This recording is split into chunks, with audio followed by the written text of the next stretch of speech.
Good afternoon, everybody, and welcome into the final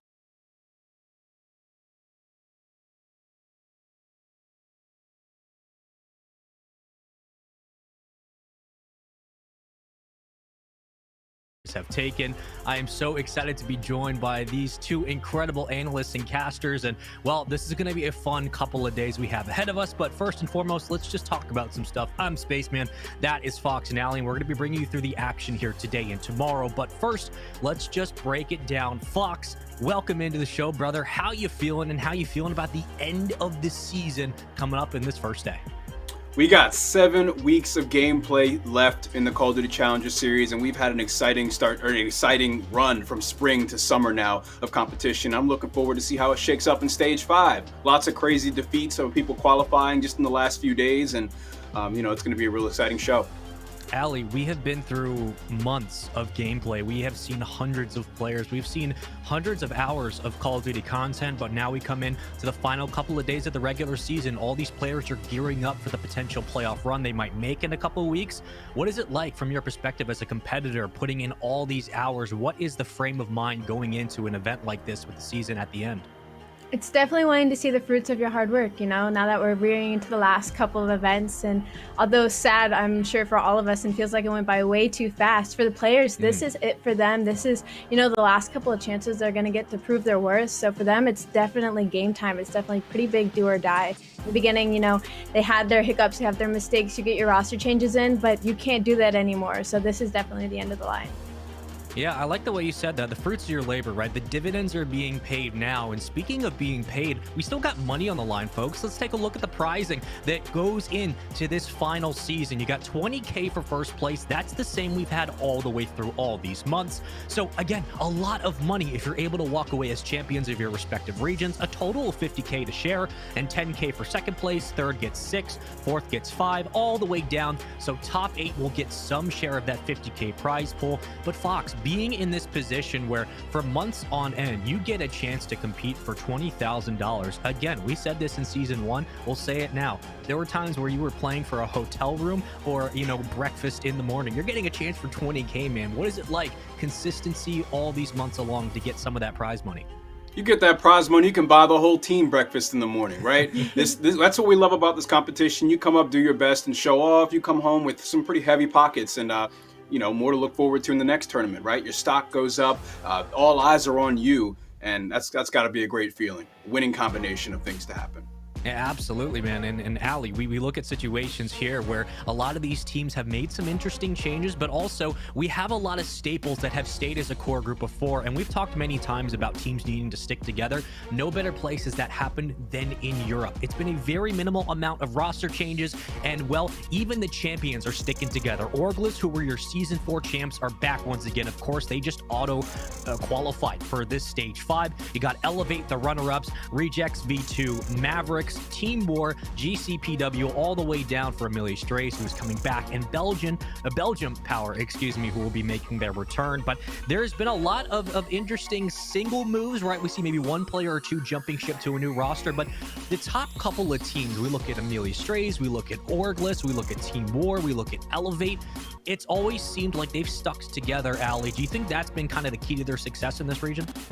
Well, one team specifically I want to talk about is Team War. They have yet to make really any changes at all, and they've consistently still been a top team. They've been in the top 4 conversation, and they got second in our last. So for them, it's almost like they hit a wall, by staying with that team and being consistently at the same high level. They just haven't been able to get that win yet. They haven't been able to be that dominant team that maybe you would expect out of a team that wouldn't make changes early on or even later on. So I definitely keep my eye out for them for the most part.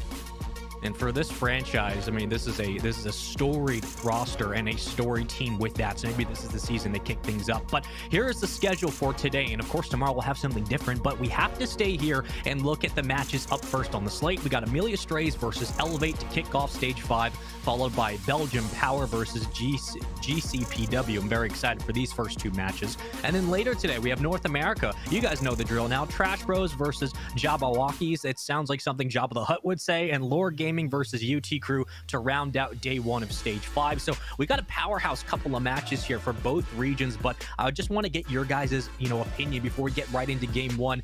We got Raid Hardpoint coming up first. Up first, it is Amelia Strays and Elevate. Are you looking forward to this matchup? Are you excited? What is on your mind, Fox? Talk to me about what you're thinking. Man, I'm looking forward to seeing everybody make this come back to our streams today for the competition. I'm really looking forward to see how Elevate's playing. I saw the organization giving us some love on Twitter earlier. Excited for the competition today. Loading right into the game, you see the squad in red: Hixie, Denza, Weeman, and Bids facing off against Amelia Strays as they return to European competition in the Challenger Series. Amelia Strays, for me at least, has been that kind of underdog team where in the beginning we didn't see much of them, and then later on they just started blowing up in the series. They really took, I feel, Europe by storm, and they consistently placed pretty top for being kind of a later coming up team. And as we're on board with them now already, Piero is 3-0 to start off, and they have the first couple of seconds onto this hard point on top of Elevate, and that's the last thing you want to do for a team like Amelia Strays, because once they start to get going, it is hard to stop them on their heels.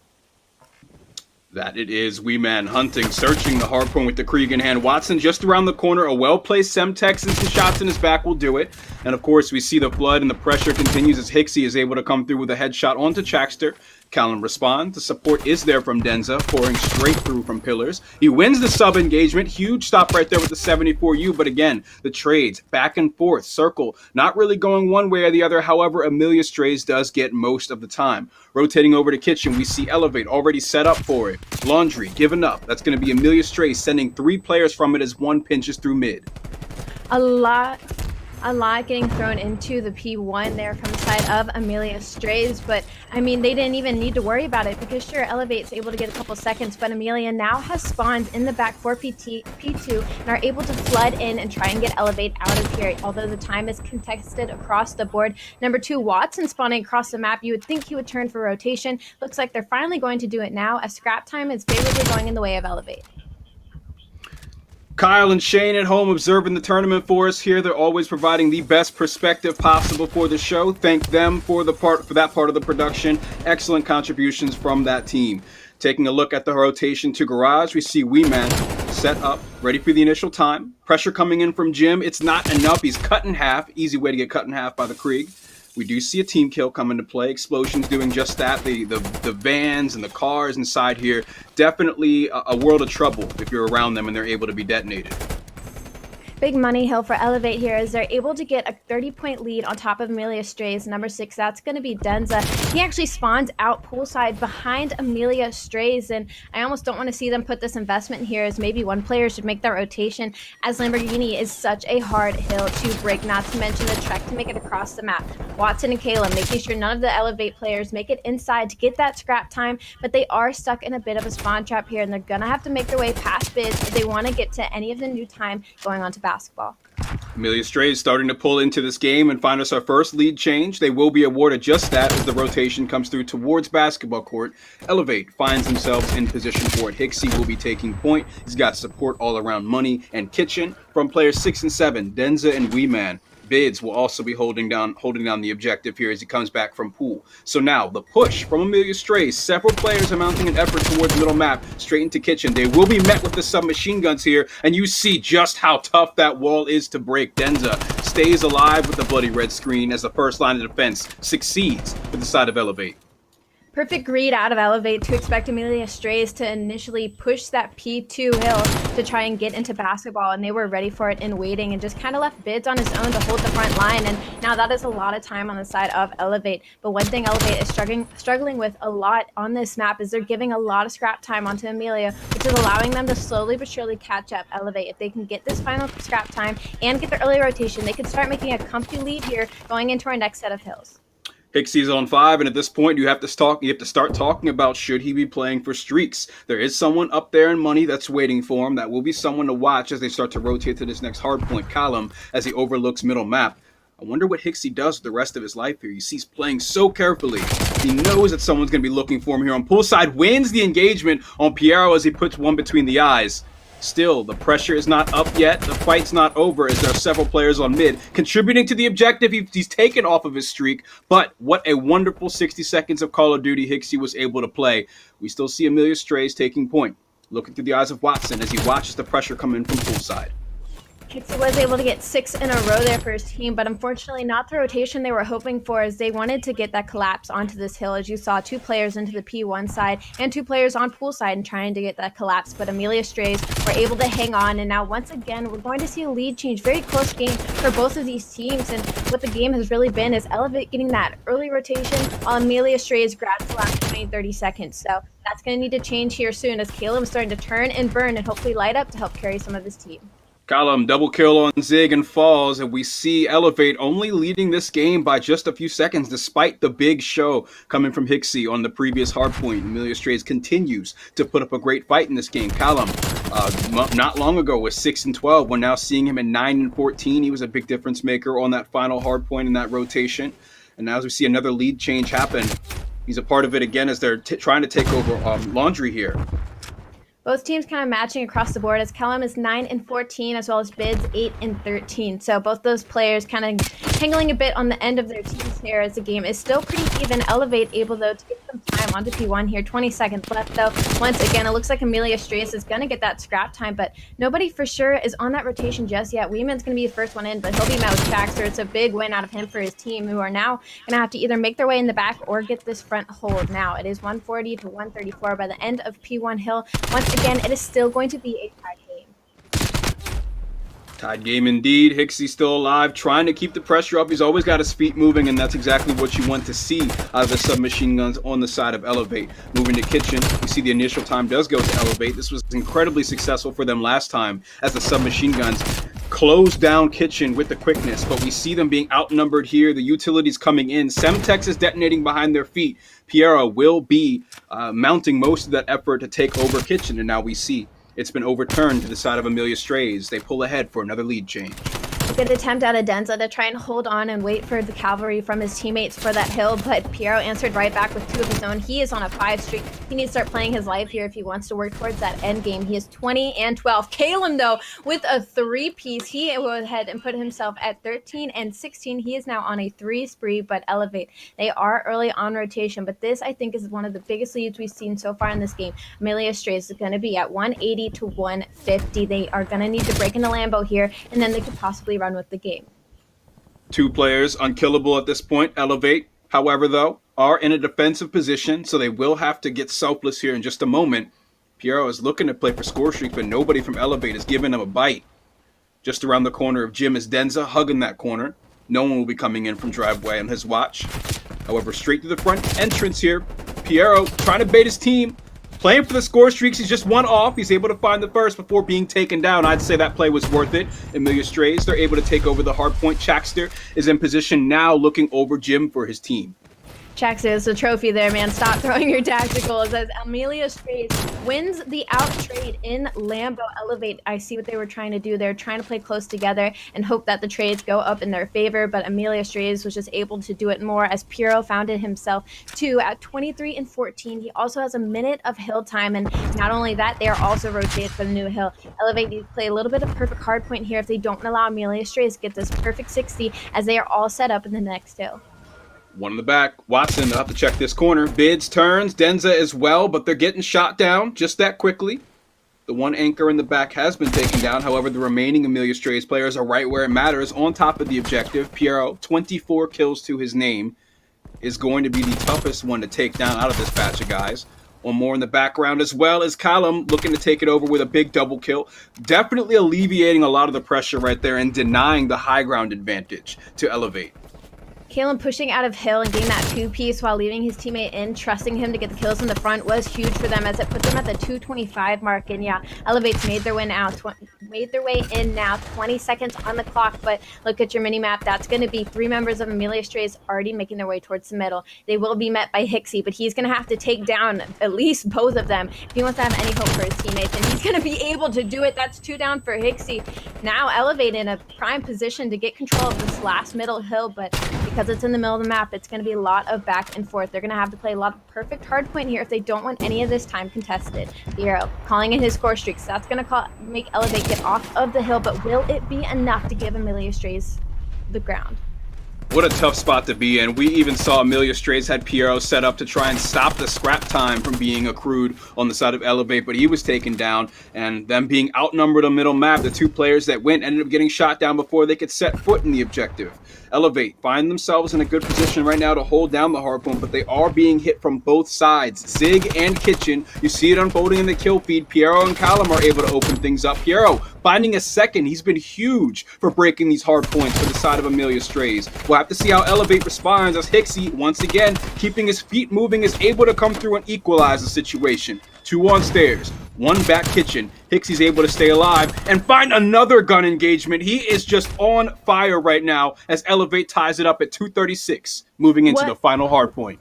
What an absolute time for Callum to just kind of turn and burn on everybody. He had such a slow start, and now slowly he's starting to heat up. But Elevate, they need about 5 seconds to win.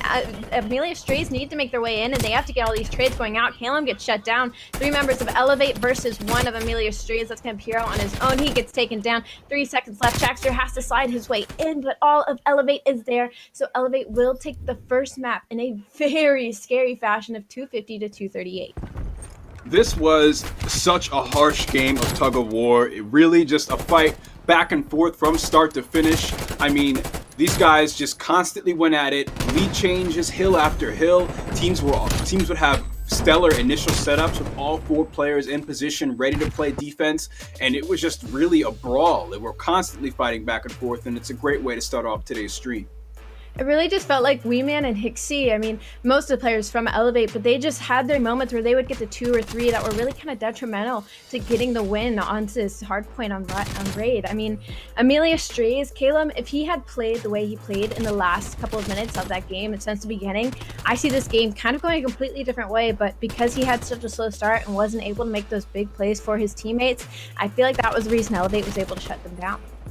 Yeah, the fluctuation in Callum's performance in this map, of course, it was on an upward trajectory. We saw towards the second stage of the game. He really was a big part of their success in terms of holding the hard points. But you have to keep in mind how much time they gave away while he was going double negative, while Hixie was destroying the front line with the submachine gun with the help of Denza, right? How much of the burden was placed onto Piero, who you're seeing on your screen had just concluded a 7 streak, found himself some score streaks for the team. It was a really exciting fight, but you have to point out the slow first half.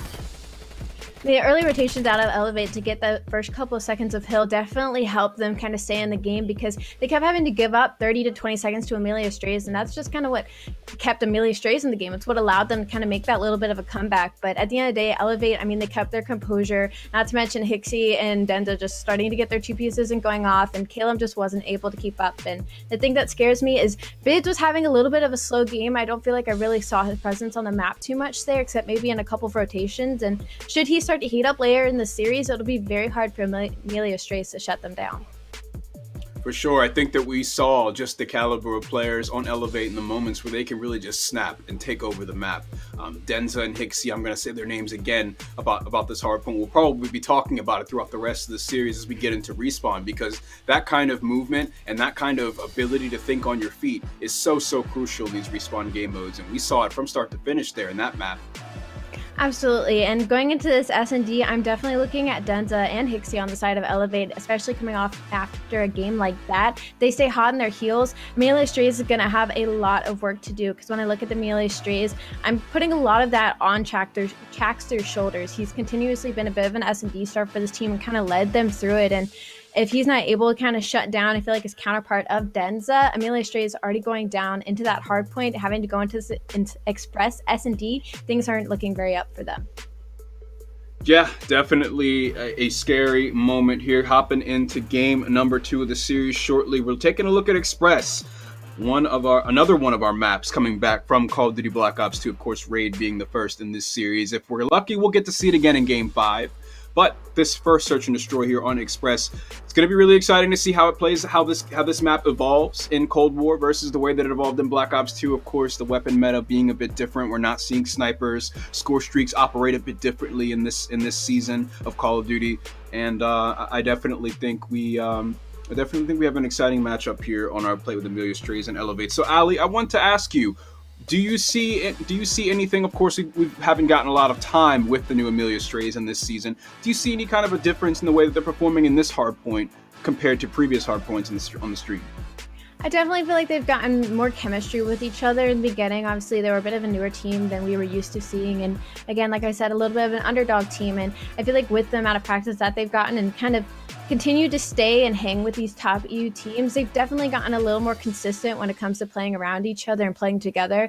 And that's something scary, especially since their first game, they're going against a team like Elevate, and they were able to hang pretty easily. And their win condition, I guess, for me going into the S&D is to shut down Elevate early, because if there's something about Elevate is once they start to get shut down, they kind of struggle to come back. So if Amelia Strays is able to shut them down here in this S&D, then maybe they'll have a chance going into the rest of the series.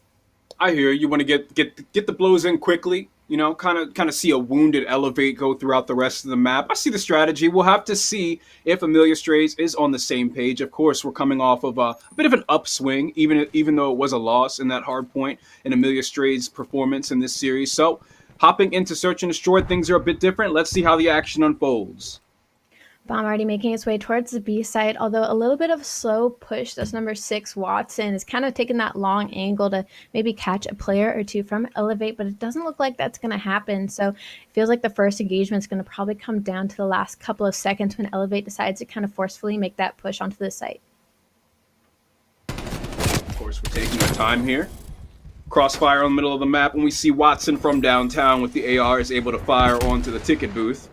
A preemptive Semtex onto the site is not going to do a whole lot with the bomb carrier alone and quite a distance away. That's Hixie. Left in a 1 versus 4. Doesn't look good.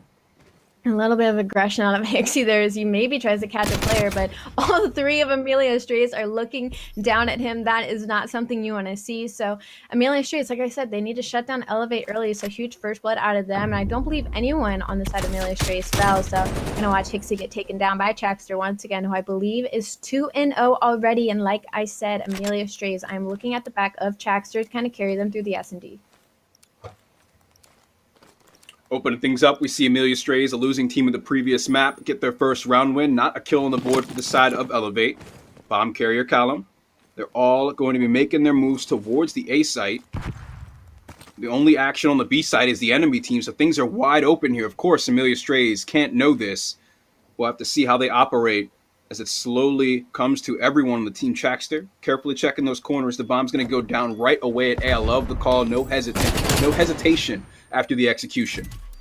I love this play. It's looking great. It's looking great, right? Normally they don't quickly plant A site, so the fact that Amelia Strays just immediately pushed on the site, and the second nobody was there, they laid it down. I mean, Elevate had to scramble to try to collapse back into the site, but Denza gets 2, so he collapses onto Amelia Strays on his own, and they're gonna be able to get the defuse. I completely thought that was a round on top of Amelia Strays once they got first blood in the deep back of spawn because of Trackster pushing up 3-1, but Denza, huge 2 out of him to kind of keep Elevate into this S&D. That's a big retake right there. That's a big retake. They got the early plant. They should have had every reason to have a stellar setup here. But, I mean, once again, you just see the submachine guns shredding the front line. Denza doing a lot of work there alongside Hixie. I mean, that was all on Denza to get that 2-piece. I mean, like I said, Amelia Strays were in the perfect position, but like Elevate, I mean, they went 3 with the back, and 1 tried to went deep through spawn, and he ends up getting taken down. So all Amelia Strays had to do was kind of turn around for the rest of Elevate, but Denza, I guess, in the fray was able to trade out his teammates in his favor. So now Denza and Hixie are sitting at 2-1 respectively, 1-1 across the board. We're still very early into this S&D as both teams have now taken a defensive round, but Bomb is going to be making its way towards B. Once again, the same play out of Elevate. Amelia Strays dealt with this pretty easily last time, so I'm wondering how Elevate is hoping to maybe change that fate. Playing oh so patiently, careful not to make too much noise. Watson is still able to catch one anyway, as Denza is going to be the first to fall. Bomb carrier Hixie Of course, we saw him playing here last time on the balcony, not able to make too much progress. They didn't gain any ground at A, and they lost a player at B. So now a call has to be made, and someone has to go big. Callum left alive inside ticket booth. He catches one running by. No one checks the corner, and Callum gets away with his life and the kill in his pocket. Hixie and Bids, the last two alive, the bomb carrier, close to his teammate, but they're still in such a tough position. They're still able to get the bomb down, but they have nowhere to go. The patience of Caleb to kind of hold his trigger finger there and wait to see if there's any other players crossing that window and then getting that shot in the back to trade out his teammate was huge. And that was the second time Watson kind of just got a free first blood. It's the same strat that Elevate had pulled in the first round, and Watson once again got first blood. So not looking too good for Elevate, but Bids is able to even it up to be 20 seconds on the clock. Traxter may be looking to stretch it. He might be able to. Piero is looking over and he takes down Bids. Now it is all up to Hixie as the bomb is starting to get defused. Hixie, you got two just around the corner. That's Piero is the first one to be able to take down. He pulls out the pistol to finish the job. Elevate's going to take that round as they go up 2-1. More back and forth in this search and destroy. We get to see as Elevate pulls ahead with their first lead in the map. Beautiful shots out of Hixie there. Piero had one job, and that was to watch over his teammate defusing the bomb. And I love that Caleb just kept sticking it. He was hoping that maybe he would get it in time, but huge out of Hixie. He is now on a 4 spree at 4-1. Elevate able to go up into the S&D. Amelia strays. Watson's 3-2. Traxter 3-2 as well. Gonna need a little bit more up here there as he's sitting 1-2. Bids is 1-3. Still a slow start out of him from the hardpoint as well. So he's gonna have to pick it up here soon. Oh. Callum turning the corner to the 3 different players on the side of Elevate. The submachine gun fights go down in favor of Amelia strays, it turns out, because of a team kill. So now it's just going to be Bids last alive in a 1 versus 3, 2 players on the A site. One at a distance, watching their flank, and Bids is actually going to be on the opposite side of the map from the lurker. We'll have to see what he does with this positioning, but there's really not a whole lot to work with. The team kill is very unfortunate there because, I mean, it was 3v3 into that little corner, and Duds ended up coming out on top with 2. So you would have thought that would go in favor of Elevate, but Amelia Stray is able to hold on and tie it up once again. Bids, unfortunately, stuck in a 1v3. Not much you can do there. He does find one, though, but once again, you can only expect that to get traded out fairly quickly. Dropped down and instantly went for the challenge, the pre-fire double kill towards top computers. Unfortunately, he was not able to connect there in the 1 versus 3 to isolate those gunfights. So we will see Amelia Strays take their second round. Earlier in this round, we saw Traxter start off 3-0. Then he dies 2 times in a row. We see him find 2 more kills in the last round to make himself 5-2 to lead his team. On the opposite side, we're looking through the eyes of Hixie, leading his team with the bomb. Piero, though, with the AR, has been such a huge threat for the side of Amelia Strays. And you see, as he's looking over the shoulder of Watson, there should be some support on these players, but there's no follow-ups. The first blood will go to Elevate, as that kill is unanswered. They're all rotating. The audible is to set up and swarm and completely overwhelm the remaining players on the B site. But Piero, once again, with the AR in the right position to gun him. Double kill for the defense. And Wee Man is the new bomb carrier in this 2 versus 3 for Elevate. Let's see what they do with it. Super unfortunate that Watson goes down first, as he was usually getting those first bloods, but that aim assist drag on both the players were ending up trading him out. But I mean, Denza cannot allow Piero to get that 2-piece there, especially not when he has an AR in his hand. But Elevate now in a 2v3, 20 seconds on the clock. Bomb has to go down. Weeman needs to find someone. He finds Piero, and he's able to stay alive, but he has to lay the bomb. And Traxter, he's going to take the long route around, so Weeman will maybe get a free plant here as Kalen's going to catch Bids by his tail. Bomb does go down, but he's going to have 2 players of Amelia Strays sandwiching him. Wee Man, 1v2. One's on site with you. You're tagged up. Challenge and lose to Traxter, who's going to find that bomb defused for his team. So there's the retake from Amelia Strays. We saw Elevate coming onto site. That had a bit of a problem with Piero, a bit of a fumble, if you will, just outside of ticket booth as the Krieg player was able to take down 2 on his own and survive. They did stop Watson from getting the first blood, but they're still seeing their troubles have not ended around ticket booth. This right here. Hero should not have been able to get that first read, but he ends up being able to do it. And although Wee Man was stuck in a 1v2, although pretty hard, not impossible, I wish he would have played his life a little bit better than making that challenge against Traxter when he was already weak. Traxter's on a 3 spree. He is 6-2, and we are only at the 3-2 mark of Amelia Strays up on Elevate. Bomb is going to make a hard push towards the B side. Looks like Elevate's making a bit of a blind counter here, but once again, teams are playing this incredibly slow. Wee Man might get something for free here. Just think he caught a player a little bit. He's going to take down Caleb as well and kind of chow Piero as well. As all of Elevate is now pushing up onto the side of Amelia Strays and are able to take down two, but Amelia answered right back, so it's now a 2v2 Hixie and Bids versus Piero and Traxter. Bomb is down though, and Elevate, I do believe, have that information. Traxter, one inside the ticket booth. That player is going to get away with their life. That's Hixie, who hops up towards balcony. He might be able to get a flank here shortly. Or might be able to set up for a flank here shortly. Bomb carrier Piero is still on site as he's going to go ahead and place that one down, and now we see it. Hixie starts to wrap back alongside Bids. The play is evolving and changing with the outcome of the round as the bomb has gone down on B. And Traxter has a nice crossfire with Piero. Let's see what they do with it. They shut down the first player outside. Bids is the remaining one who finds the headshot onto Traxter, 1 versus 1. Bids hunting down Piero to find this bomb defuse. This would be huge to put Bids back in the game here if he's able to get this one. He gets tagged up, so now he knows where Piero is, and Piero turns tail and runs and gets shot in the back. Bids is able to win technically the 1v2 as he traded out his teammate and now allow Amelia Elevate to trade up with Amelia Strays at 3-3. I was worried there for a minute because Hixie and Bids, they were kind of caught out in no man's land while Bomb was getting planted, so I was hoping they wouldn't get caught in between their tails, but Bids is able to close it out for Elevate. That ticket booth control, oh so scary with these AR players, and you see why here. Piero, of course, with the AK-74U in his back pocket, is still a threat when he's got double primaries going. You're able to cover so much of this area when you get the bomb down and have that Krieg. Absolutely. And now as we are looking through the odds of Bids, he is 5-5 on a 2 spree after that round. He's now picked it up a lot since the hard point that we saw earlier in the beginning of this game. So maybe we'll see a bit of a change through the entire team of Elevate here. Wee Man, though, is 3-6. Bomb again, once going to the side of B. A little bit of a blind counter by Amelia once again as already gunfights are going out. Kalen will find the first blood, and now Elevate a little bit stuck out here. They're going to start being aggressive. Hixie and Denza find 2. Now on a 2v2, Watson and Piero are going to rotate all the way back into their spawn, but little do they know, Elevate might be thinking of doing the same.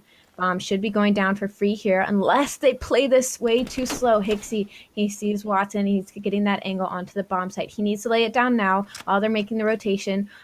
And his teammate Bids is going all the way out into middle map, so Elevate, what are you doing? Elevate, what are you doing is the question. Watson sniffing out the bomb carrier just around the corner. It's Hixie that's actually going to run away as Piero tiptoes alongside him. Might just go down on site here shortly, but Watson is going to swat that fly away. Hixie looking to group up with Bids around the A site here. They should be able to plant safely. Of course, we do have Watson rounding the corner. We'll see what comes of it. Bids is at a distance. He's going to have a good vantage point to the bomb site here in just a moment. Watson as well as he hops up onto the balcony, but shot in the back. The pinch is effective. Piero last alive in a 1 versus 2 with the bomb down. Not enough to do it all as he's taken down, and Elevate will close out the round. Although a little scary for a moment there, if Watson would have just held his trigger finger just a little bit more on the bomb, they might have gotten that free kill on to Hixie, but because he let them know where him and Piero were kind of rotating through, it allowed them to get that free A control, and Bids was already over there in mid-map, so they got to plant down and were able to win the 2v2. So Elevate now up in the S&D 4-3. Bids is on a 4 streak. Hixie on one of his own on the side of Amelia. I mean, everybody's not slacking. I mean, Piero's 6-5, Watson 4-6, Kale 4-5, and Traxter is 7-4. So Elevate just a little bit of an outplay here as Weeman is 3-7. He is falling behind just a little bit, but the rest of his teammates are definitely making up for it. Bids on 4 in a row. Callum just around the corner. He's playing so carefully and waiting. Bids does have lots of utility to his name. Callum has none. A well-placed Semtexer stun here could do some damage. Bomb carrier just behind him as well. It won't be met with a light resistance for sure. You got the whole army, all 4 right arrows waiting to make a play on the B site. We see a pinch unfolding. 3 Elevate players are coming through the terminal. Not able to connect with a kill from the first bit of shots, so now they're on to him. The play's been foiled. Let's see what they do with the rest of it. Piero, in position at the bottom, is able to find 2 kills so far unanswered. It's a 2 versus 3 now. The flank is failing. It's falling apart. Column falls next. Wee Man pieced up as well, and Amelia Strays shuts down the flank and ties us up at 4-4. That timing was almost perfect for Elevate because the second Watson got off of top and stopped looking at their spawn angle is the same second all of Elevate kind of made that wide peak, but Piero finds 2 there. Nobody kind of goes back in the ticket to take him down. So then Traxter comes out and he gets a free kill, and Calum is unable to get shut down by Bid. So huge play out of Amelia Strays, now evening it up 4-4 across the board. Elevate kind of doing the same thing every time, making their way towards the B side. Amelia Strays, I feel like have countered this time and time again, where Elevate would maybe try to change up the strat a little bit, but all of Amelia Strays now kind of caught out in the middle here. Bombs should go down for free here on B side if they do it fast enough, but neither of these teams have really been ones to quick plan. Pixie going straight away to drop that bomb. No one close enough to do too much about it, but we do see the players lurking around ticket booth incoming. Piero pre-aiming with that Krieg that has been so dangerous this series. Of course, leading his team with 8 kills once again. Let's see what he does as they're retaking. But look at how well fanned out everyone on the side of Elevate is. 2 players to each side. Traxter can't find an angle to get through on the flank. Piero is taken down though, so that first blood will be felt hard for the side of Amelia Strays as Watson comes down next. And we see them dropping 1 by 1 as the players of Elevate flood the site, or clear out the site and win the round. Just a beautiful hold out of Elevate completely. Nobody really left their post. They were all spread out, and they were, I mean, they were just picking apart Amelia Strays as they only really had one place to go, and that was the final 3 ticket, as we're going to watch them get the final kill here. I don't believe a single player from Elevate fell, so I'm hoping they can continue their rounds playing in such a way where they made concise decisions and quickly planted that bomb at B site. That's where they find the most success, because the second that they start hesitating or kind of waiting and allowing Amelia Strays to get that information in mid-map that that's not where Elevate is, it hurts them in the worst ways as it allows them to kind of collapse onto the site before they even get the bomb down. So now Elevate are going to be on the defense. Amelia Strays, Calum has the bomb, and once again, a very, very slow push. Haven't really made the decision of where to go yet, just waiting for somebody to kind of give up a little bit of an elbow. Of course, waiting quietly to see if anyone else gives something up. No more mistakes allowed here as Elevate is just 1 round away from taking it. Column could also go plant this bomb, but we've seen just how dangerous the fights can be around ticket booth. It always looks safe until it's not. 2 around the corner. Player 4 and player 3, that's Hixie and Bids, close to the action. The bomb's going to go down regardless, so now it'll be another retake, this time 4 versus 4. Elevate sends 1 player through the terminal, 3 players coming from the balcony to the ticket booth. And they will be met on the opposite side with 3 different players on the side of Amelia Strays, playing very hands-off from the site right here in this instance. Gunfights are going down as Denz is able to get into the mix. Piero and Callum bite right back with 2 kills, though. The break seems to be unsuccessful so far. Hixie is going to be last alive with 13 seconds on the clock and 2 players to face off against. Amelia Strays has Piero Cod left alive to face off against Hixie and stop the defuse.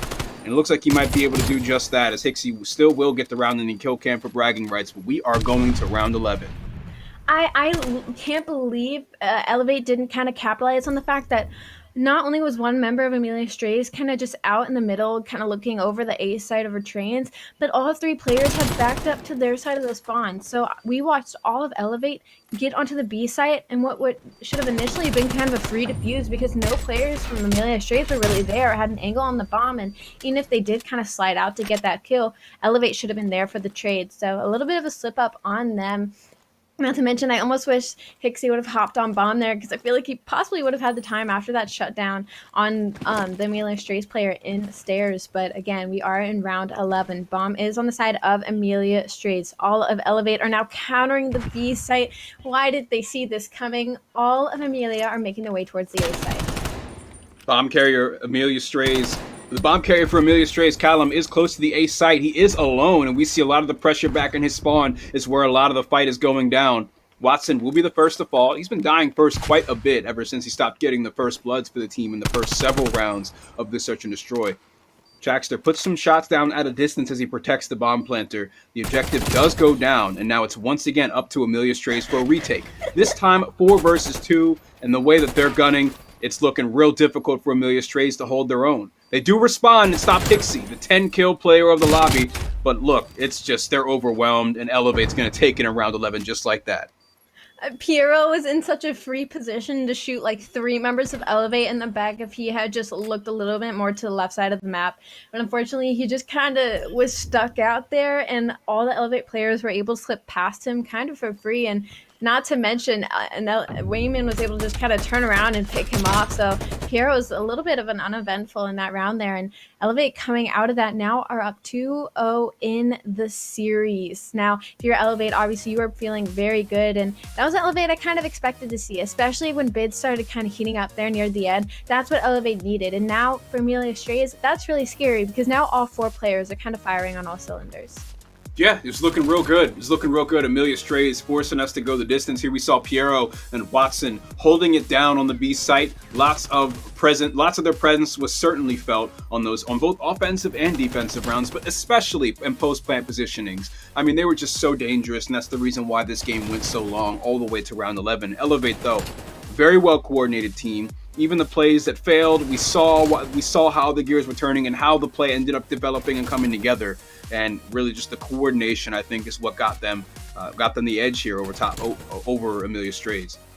A couple of hiccups for both teams for sure during this S&D, but Elevate was just able to continuously keep the composure, and not to mention their retakes time and time again. I mean, they just picked Amelia Strays off once and over. It would catch one player out, and that would kind of be all she wrote. But I want to talk about Watson and how many first bloods that he continuously got for his team, and kind of signed off the round for them for getting that. And this was probably a little bit of a first blood game, as whoever got that kind of first pick is when the rest of everything else kind of started to collapse. And I do hope to see that composed Elevate where they did that B plant where all of them kind of got it down very fast and they all got in position, and just Amelia Strays couldn't do anything other than flood in from Ticket.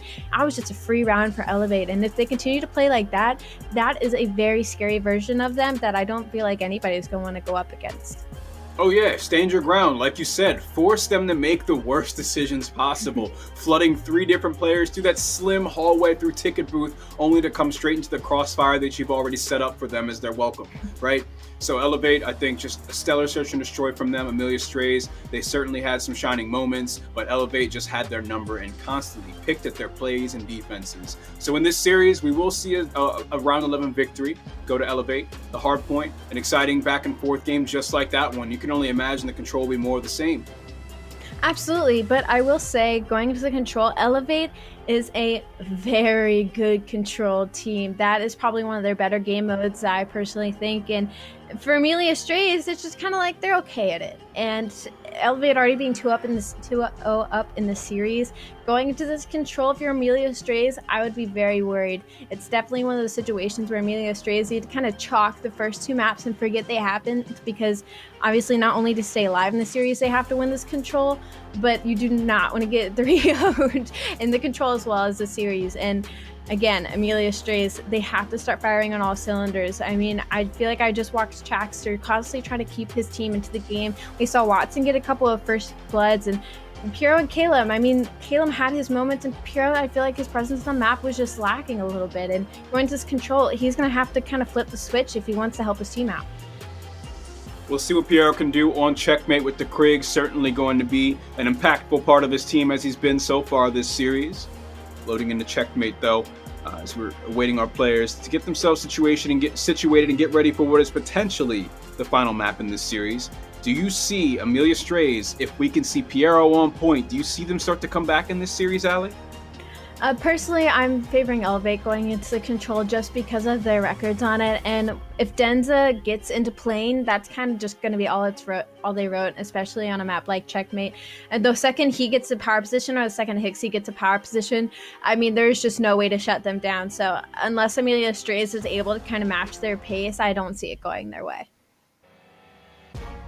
Big confident call right there. I gotta say, Elevate, they've been able to edge out them this far. I think that we're gonna see them do it again once we get into the checkmate control. Like you said, the submachine guns, Denza, Hixie, huge threats. Really just problems that Amelia Strays has not been able to respond to just yet. And time again, that's what puts them, that's how they find these lead changes. That's how they extend their lead over top of Amelia Strays. And I think that we're going to see more of that in Checkmate Control. This is also a game mode where it's so easy for things to spiral out of control, right? You need to be able to have that moment where your team trusts the reset and you play with those remaining lives and you try to take over a point. It's one of those games where you really need to be able to come together on a coordinated effort. And I think that's something that Elevate's going to excel at. As you said, they're one of the better teams in this game mode. Something unfortunate for Amelia Strays that I feel like I've seen a lot that it kind of reminds me a bit of Mavericks in a way is they start off really, really hot. They start off very aggressive and they usually kind of get the lead early on, but as the map and the series goes on, they kind of slow down a bit and they kind of lose the pacing that they had controlled early on in the series and early on in the maps. And I feel like if they can get more consistent with that, if they can kind of not lose that fire, not stop slowing down and getting comfortable into the map, we could see a lot more success out of them. But unfortunately, they're going against a team like Elevate, who has been together for so long and has just consistently been such a good, consistent team. It's definitely a lot more work for them. That's right. Time is always a factor. Time is a huge part of the reason why we see some of these teams that stick together continue to do so well alongside one another. Time is also a hot commodity coming into Control. You really don't have a lot of it. In fact, from the very beginning, you're fighting to get that time extended. So when we see these players rush to those sites, I think the players that are able to keep their feet moving and able to think on the fly well are going to succeed the most, to which in this series so far, we've seen it's been the submachine gun players of Elevate. Ali, do you see anyone in particular on an individual level on the side of Amelia Strays that tends to stand out in this game mode? In Control specifically, no. Should we have been talking about the S&D again, I would have just brought up Chaxter once again. But in Control specifically, I don't feel like I see any player from Amelia Strays really kind of standing out.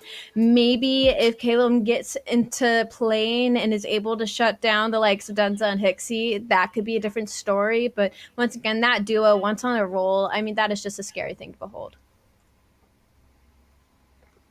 No doubt about it. So, of course, hopping into game number 3, Elevate so far have been able to take down Amelia Strays in the closing moments, the very last second of both of these maps. The Control, of course, once you get that momentum going, it's a game mode that can end oh so quickly. We'll have to see if Amelia Strays can fight back, or is this the end of them for today on our broadcast? Already a little bit of a slow push out of Elevate as they're kind of spread out completely across the map, not really making a commitment anywhere. Chaxter with a big 2 to open it up, and Amelia already looking to maybe push up on the spawns, but Weeman is not letting it happen as he kind of fends off the front line of Amelia. And what was a slow start is slowly going into the side of Elevate's favor as they have freakily pushed up on the side of Amelia Stray's spawn. Hixie will get shut down, but a little bit of ticking going on the side of A. That's going to be Piero and Watson try and answer that, but I mean, Viz and Denza alone, they have not been shut down yet. That's going to be a tick on A and possibly 2 if Amelia Strays doesn't answer here soon. Elevate, those red arrows making oh so much progress on the A site. It's all been dismantled and taken apart by Piero, who dives straight into the objective and finds a triple kill, finding some support for that 3rd kill. A massive stop and a very timely multi-kill for the defensive team. Elevate now spawning up in the bottom right-hand corner. They're also staggered and split as Bids spawns way off in the corner, 0 and 4 at this point, and the play is already failing around the B site. Chaxter hopping straight into it with the submachine gun. He is traded out, but once again, Elevate does not have the follow-up. They do not have the bodies in place to continue the objective, and they also still haven't been able to respond to Piero, who just found a 5 streak before being taken down. I swear, this happens every single time I bring up a player that is doing kind of slow on the kill side of things. The next map in game mode, they always just start going off. It is my caster curse. Piero is 6 and 2 right now after I just talked about him kind of slacking in the S&D. I swear they can start hearing me, but now 10 seconds on the clock. Elevate got a couple players into the A site, but they will slowly get shut down, and Elevate, they have to play a little bit of perfect control here if they want to even have hope of getting onto the B site, as A only has 1 tick and 4.3 seconds to go. The cavalry is not there for the side of Elevate, and Amelia Strays knows exactly where they're going to want to go. Bid's able to find 2, but who knows how long they'll be able to keep it up. Bids planting his flag before being taken down. Hixie's going to still be here to follow it all up, though.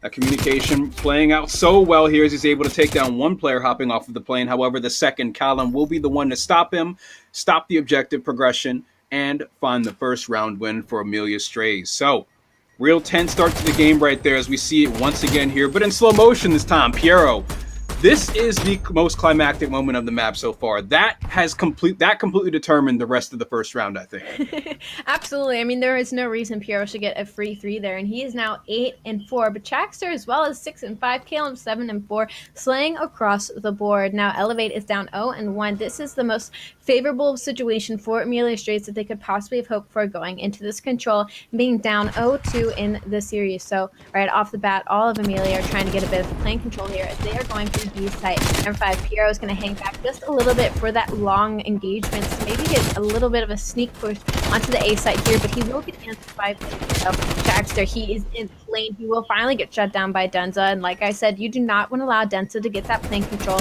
because then things will start to get very scary. Caleb slides up onto the A site. He'll quickly get shut down from Bids. Elevate now quickly answering with hopefully a round of their own, as there's 50 seconds on the clock. Bids constantly keeping the pressure up on the A site, both on offense and defense so far.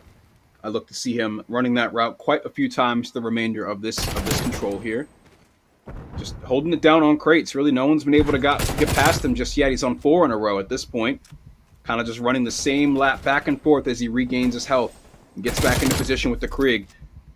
Just a really commanding position to be at with it right here. He's got some stellar support. Look at that right there. Follow up. He knew that they were rounding the corner, and he was able to once again stay alive in this power position as the rest of his team cleans up shop on the opposite side of the map. This defense looking great so far with just 19 seconds left on the clock.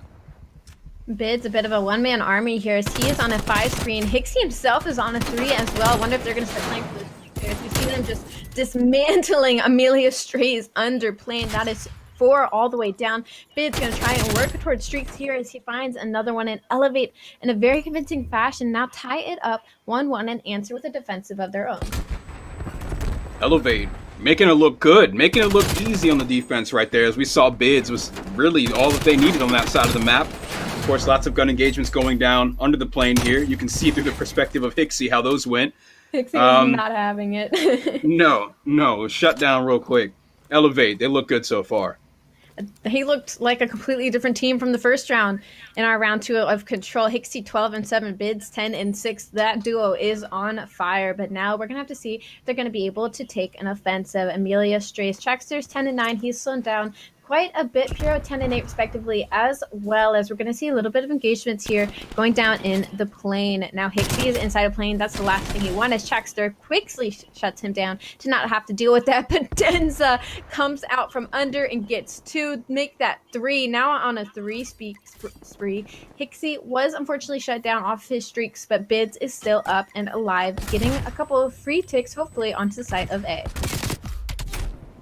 Bids finds one under the plane. Callum's going to get the better of him there, though, before being traded out. When we see 2 white arrows stepping on for the defense of the A site, they're still being met with 3 different Elevate players who swarm it from all angles. Piero keeping the pressure up on top of the crates. He finds a double kill, and Wee Man is there to try and trade him out, and he does so successfully. Only halfway through the second tick, we see all the utility coming in, raining down on him as he's here alone on the site, and really just being battered from both sides. Callum is going to come through for the double kill. Hixie is going to step on the site to try and respond to him here, and with some support on middle map, gets a little bit more progress. But again, Amelia Strays, all attention is on this A site. A lot of scary team kills out of Hixie and Denza there, but they quickly get shut down by Watson, who is only 7-11, but some huge play kills that he got there for his team to kind of shut down the progression and slow down this round a little bit more. Baxter looking to get free kills up in the spawn of Elevate, but he got a little greedy, so he will quickly get shut down. And now all three players of Elevate are trying to make their way towards the B side. They've given up a little bit on A and are looking for some playing control. Now they're going to have to take down Caleb if they want to do that, as he is going to have some help from Chaxter as well. That is going to leave Wee Man in a 1v2, but thankfully Bids is able once again to get onto the A site, and that's kind of been his job, I feel, through all of this offensive, is he has constantly been the one getting that A tick and stopping that time. No support on his flank here, though. 2 incoming. Piero, for his revenge, is able to find the kill alongside Chaxter. Watson doing lots of damage on the middle of the map. The defensive team is able to clear out much of the Elevate opposition. Hixie is still alive on a 2 streak. We'll have to see what he does with his last bit of time. There's only 10 seconds on the clock. They want to get on the A point. They want to find the 3rd tier and extend it another 40 seconds. And with this double kill, that might be the support that Denza needed, the defense that Denza needed on the A site. Wee Man is still set up underneath the plane to help out on B. And as they secure another chunk of time on the clock, Wee Man is here to help secure the final point. Finally, for the first time in this game, a point is gone, and now it is just B side. But we have to start thinking about lives now. Elevate 9 lives on their side, Amelia 10 respectively. So we're going to see if these teams are going to try and maybe play for kills quite a bit here, as Hixie and Denza are now taking control of playing the scariest situation you could possibly be in. If you are Amelia, you are only up 1 life, but no ticks on the B site. 35 seconds on the clock. Elevate need 1 good push here, and that could be all she wrote. Hixie, nearly double positive, is on a 4 streak right now as Elevate still now has no lives remaining. You want to see that kind of value continue, but he does finally fall. 25 seconds left on the clock. They're up against Amelia Strays, who has 2 additional respawns ahead of them. No progress has been made on the B site just yet. Expect to see the players focus on getting these kills, but staying near the objective. Hixie might have a flank here. It took so long to unfold, but he is finally able to take down Callum. Chaxter has always been in the mix and around the objective. He's taken down next as Hixie is able to bob and weave and slide through the B point. Now, just 2 lives remain. It's a 3 versus 2. Callum and Piero last alive on opposite ends of the map. Callum gets a kill and gets away with his life. Piero taken down on his lonesome, and now it's Callum in a 1 versus 2. Regen, back into the fight. Points almost captured. Elevate does it, and they close out the round without even needing to secure the final kill. Elevate is up 2-1. I can say nothing but Hixie that round. I believe he's 24 and 13 right now. I mean, he has kept Elevate alive time and time again. And the fact that he chow killed him there, I thought if he gets taken down, that's all she wrote. But Elevate and his teammates were able to step up and get in that 2v1 situation and not even have to worry about kills. They were able to capture B in time because none of Amelia Strays was able to touch it. So now getting the first offensive win in the control. Elevate go up 2-1. They are now on the defensive side, which we've seen them easily take before. Now Amelia Strays are in a very unfavorable situation. Hixie, 24 and 14. This has been his absolute game mode. Yeah, Hixie, really just a disgusting series from him, pulling his team along in this series, alongside some support from Denza, Bids, Wee Man throughout this series. They've all had their shining moments, but really Hixie is standing out. Opening up this round with the kill alongside Denza, that's a good way to set the tone here. He's able to get behind the enemy team for a flank. Piero and Watson are, of course, hunting him down. One will lose their life in the battle. Trophy system support. Hixie's here to stay as it swats that tactical and lethal out of the air with ease. Piero off the spawn, coming for his revenge. Falls twice in a row. Hixie still alive, holding it down. No one is able to cross his line. Hixie plants his flag and means business. Amelia Strays are just getting picked apart and pulled away from their spawn. You see they're kind of tucked into this corner, cowering in fear as Elevate have taken complete control of their spawn. Amelia Strays is just watching them play control at this point. There's absolutely nothing Amelia Strays can do. Once Hixie gets into your spawn and just gets 4 or 5 of you for absolutely free, 20 seconds on the clock now, like, you have so much work you have to do. Not only that, but mentally, I can only imagine how down horrendous you have to be after getting spawn killed so many times by the same person. Hixie, 30 and 15. Nobody else on the side of Amelia Strays looks to be going that much positive, except for maybe Caleb, who is even across the board. Amelia Strays had a lot of work to do here. They do make it onto the A site and get out of that spawn trap. They do get 1 tick to go through, but Elevate is starting to collapse onto the site. Denza will get taken down by Watson, and now 2 players from Amelia have a chance here to capture this A zone. That's 3 down for Elevate. Amelia Strays did a fantastic job of crawling their way back into this game. So Amelia Strays can certainly capture this A point. Still a bit of a ways away, but they do have the opportunity to capture this. What's also important to keep in mind is the massive life differential. Elevate is up 8 kills right now because of that spawn trap. Hixie has just surpassed 30 kills in this round. So as Piero is about to break 20 alongside Callum, it's gonna be a real tall order for them to try and come back here in the remaining minute that they have on the clock for point B. Unfortunately for Amelia, I just don't feel like they have anybody to match the duo of Denza and Hixie. Once they get into that power position inside of Plane, there is only so much Amelia Strays can do, except maybe throw a couple of lives their way and maybe have Chaxter or Kaylin able to shut them down. Once again, Hixie is in the power position into Plane B. We'll get a couple of seconds clocked onto it as Amelia Strays is able to pack onto the site. Elevate. It sounds like the streaks are starting to come in, but they have to make their way under the plane to get Amelia Strays out. There is already a tick through. It's a tick and a half. Elevate. They need to shut them down. Weeman and Denza are able to find 2. Now 11-5 in life count. Amelia Strays has 1 singular push in them to hopefully stay in this game. 30 seconds left. 5 lives on the board for Amelia Strays. Amelia strays. They have 1 tick collected so far on the B point. Watson finds the first kill. So far in these gunfights on this point, we've seen Amelia strays open up with at least 2 before Elevate would respond, and that's why you see that life count lead starting to dwindle just a little bit. Only 4 lives remain though. Amelia strays, no more mistakes. 2 players falls. Callum, Chaxter last alive. That's going to be it. Elevate should be able to take him out here shortly, and they do just that as Elevate completes the game 3-1. I know Sean is thinking the same thing from the sidelines as we are, as Hixie just kind of, not that he needed to, I feel like all of Elevate was playing perfectly fine, but Hixie really just put on a backpack there and trucked his way through this control. I mean, 32-18, he just got free kills on the spawn, and he just got to do whatever he wanted on the maps, and unfortunately for Amelia Strays, they just didn't have any players to kind of match his energy.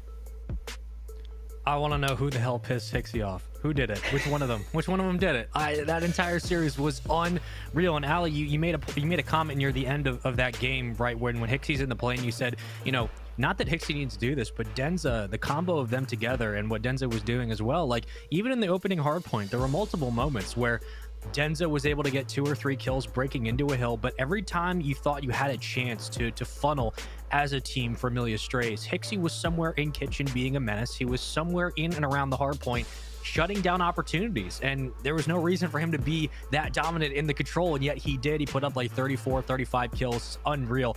Box, looking at this series as a whole, right, it was close in many stretches for sure, and you can just look at the stats and you can just look at the paper and say, wow, that hardpoint was 236 going into the final rotation on the 3rd set of hills on P1. But even in the S&D in the round 11, even all the way through this control, it was close, but it always seemed like Elevate were in control of things regardless of how tense it was. Looking at that series as a whole, what stood out to you the most? Because for me, it was just Hixie's dominance. I definitely think that there were some moments of dominance, especially from Hixie throughout the whole series, but especially in that control. I still have to say that I think that Elevate really wasn't in as much of a commanding presence as this 3-0 would lead you to believe, right? There were constant lead changes. It was always Amelia Strays fighting back and turning over certain moments in the game that you didn't expect, especially when you look into the perspective of Piero and of Watson. There were just some really big moments that Elevate seemed to be slipping up. Elevate are one of the most consistent teams across the board, and we can see why they are so good. But before we get into our next game, we're actually going to jump into another series. But before we even get there, we're going to throw it to a commercial break, and when we come back, diving into the middle of another Call of Duty matchup. You don't want to miss it.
Welcome back to Call of Duty Challengers Elite. I'm Spaceman. That is Fox and Allen. We just saw the conclusion of our first match of Europe of the day.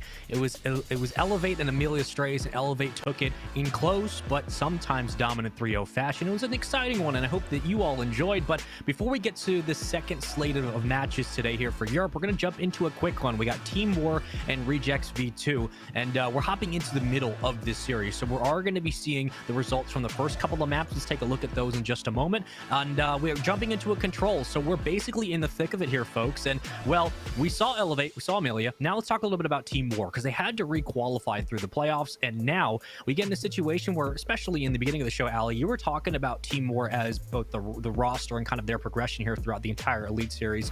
But you said, you know, there's a lot of talent on this team, but they haven't had the results. Do you think this is a season, especially going into the last week of the regular season, where maybe all this comes to a head and finally they start finding those results? That's a really tough one to say, because again, we're talking about some of the top teams in Europe, so it's not even like just comparing, you know, a long run of kind of staying in the same place. They've consistently stayed a top team. They've consistently contested these other teams, but they have yet to really just have that wow factor. They've yet to have that one person that really blows up in the middle of a map that kind of carries them through it. You know, they have yet to have those kind of mind-blowing maps. It's just kind of consistently good defensive team that can hang with all these other top teams. So I'm very interested and excited to watch them today to see if, you know, if they've made any changes, to see if there's been kind of a breakthrough from them. But currently, for me at least, it just feels like they've hit a bit of a wall.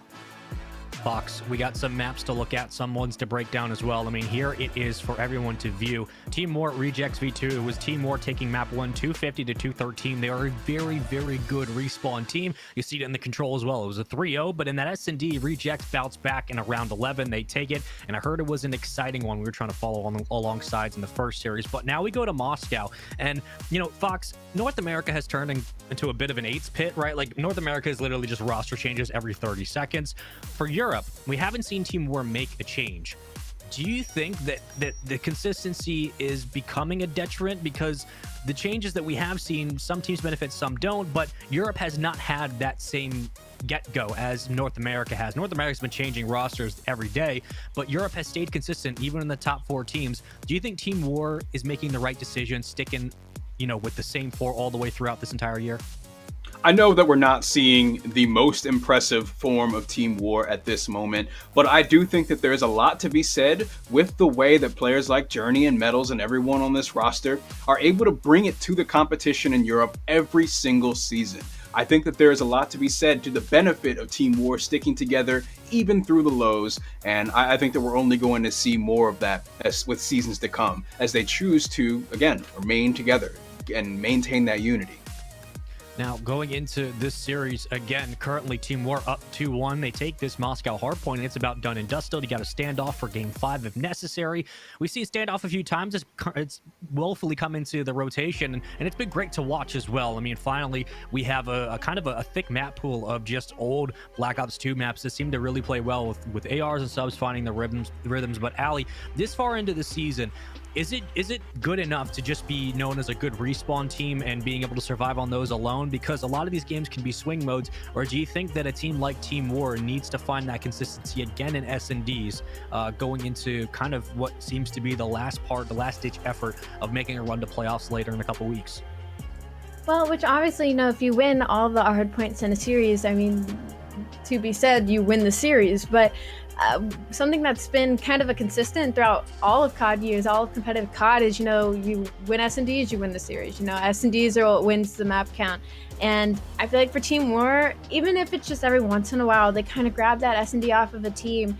Even if you consistently win the hard points, there's always going to be that one team who can do both. You know, there's always going to be that one team that's able to maybe catch you off on an off day where your respawn isn't as up to par as it always is. And once they steal that respawn from you, that's all she wrote. I mean, you can't win the rest of the series if you're a team like Team War that relies so heavily on it.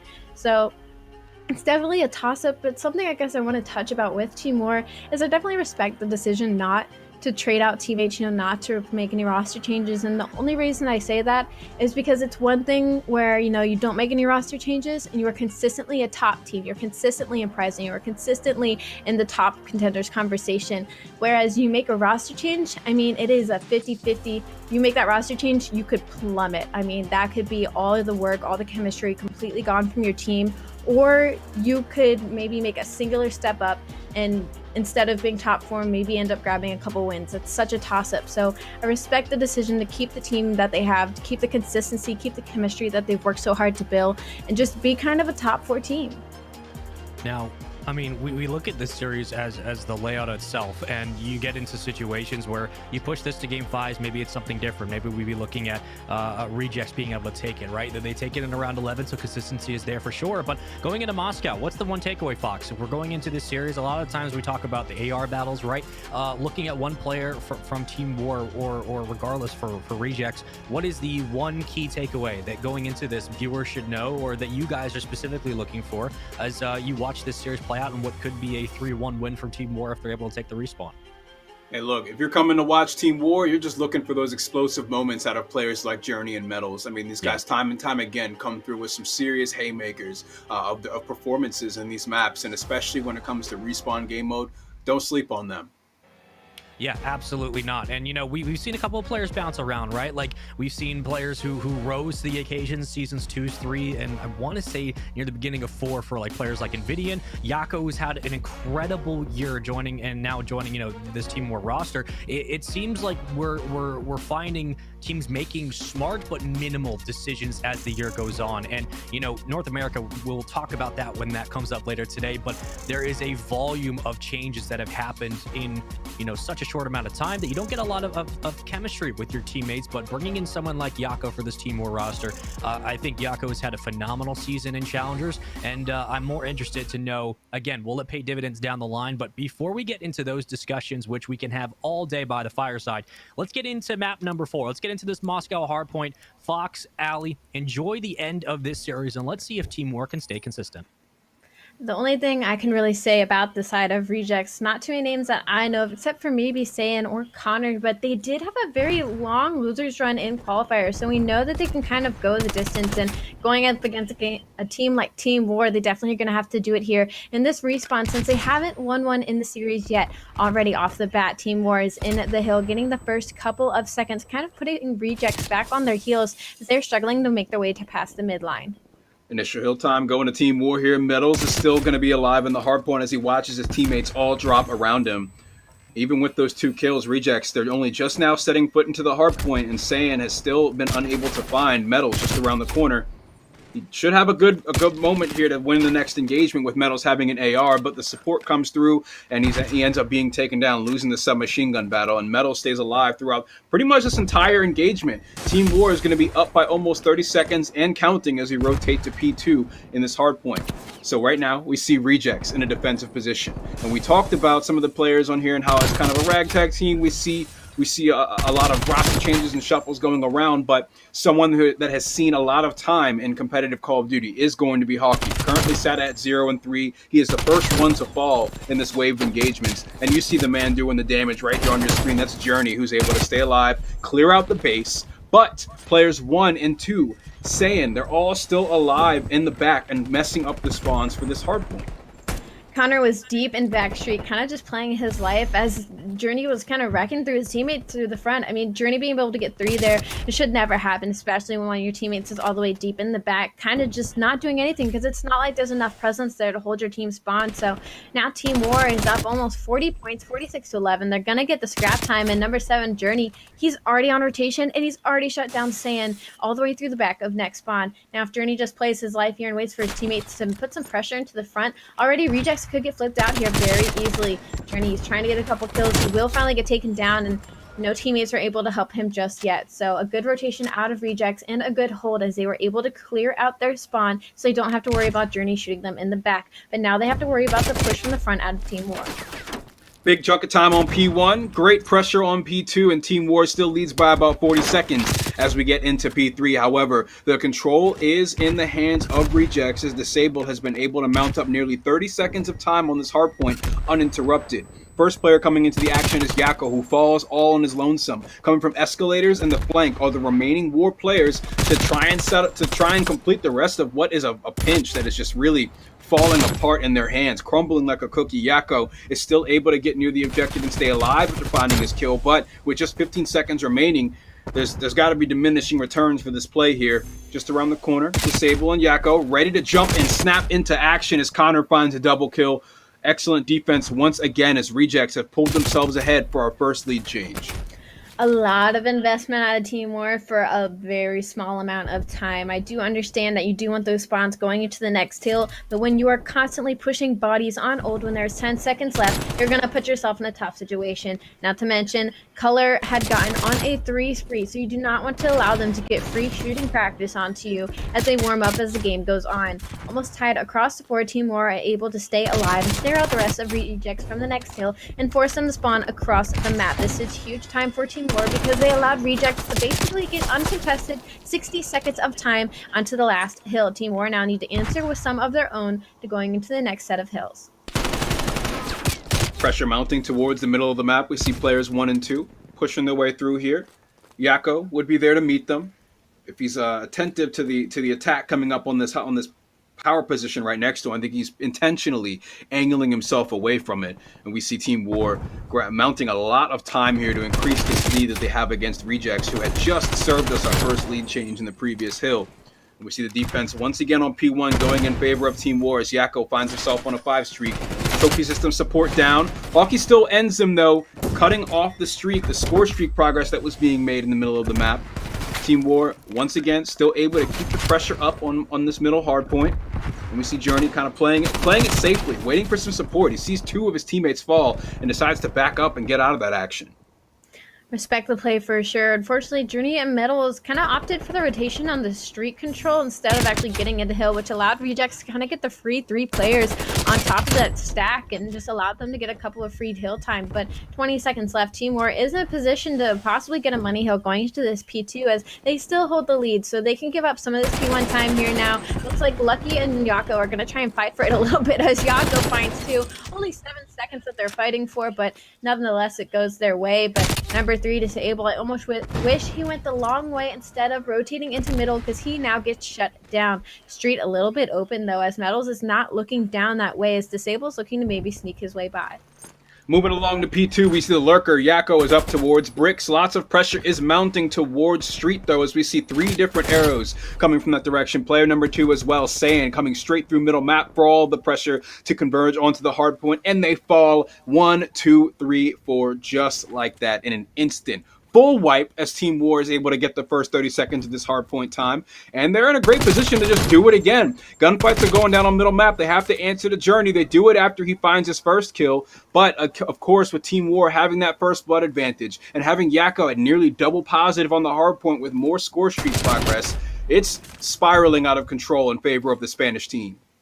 One thing that has always been a description of Team War is that they are one of the best defensive teams. Once they get a good set hold, it is almost impossible to break through them. So Rejects, they need to work on that early rotations because the second Team War starts getting them, it is impossible to come back. Team War 176 to 90. Rejects are on that rotation, but very quickly get shut down by the likes of Lucky and Journey. And now Team War in a position to hold this from the front. Rejects does not want to get spawn trapped here because that could be the worst possible situation. Number 4, Hawkey does get spawned out into middle, but he might get horrible timing onto 3 players of Team War. Getting pinched. Lucky all on his lonesome, finally taken down. Hawkey and Connor and Saiyan all finding a kill apiece in the objective. Saiyan, of course, connecting with his second in his life. Not a whole lot of hill time to his name, or really many of his teammates, as they're trailing by 100 seconds. This hardpoint has been the one that's gotten them the most time in the game so far. Team War has not been able to hold it down very well, or even to break it when Rejects gets the setup. But the rotation is where things once again started to go into the control and into the favor of Team War. It is really only on this hill that they've had troubles in this map. Breaking the 200 point, we're moving over towards Street, and they got the initial time for that one too. They can definitely pass up that hill if they are up 202 to 99. Team War, 2 players were already rotated for the next hill. Rejects, unfortunately, were not able to make that early rotation as they started committing a lot to the final 10 seconds on the last hill. Rejects, so able to stay alive as they wipe out the members of Team War, but now they are in very unfavorable spawns. But Stan is starting to heat up as he is taking control of green and not letting any members of Team War come through the back side, forcing them to funnel in through the mid here. They should run straight into Rejects free fire, but they have a lot of work to do if they want to close this over 100 point deficit. So many kills in a row and in favor of Rejects. We got streaks popping up left and right. Kill streaks, multi-kills, everything that Rejects needs to put the pieces in place for a comeback here. They still have 70 seconds of a deficit to work through. And Team War, I mean, they've been putting up a fight on every hard point in this map so far. I don't expect to see them continue to fall flat here. Hill is broken for the last bit of scrap time. Rotation is looming and necessary and important, and we see Journey is going to be the one to take point. One on the high ground just above him. He's not going to give too much of his body away and instead chooses to watch the flank. Hockey gets caught, cut in half. Journey is able to plant his feet and stay just where he's at as Yakko takes the high ground.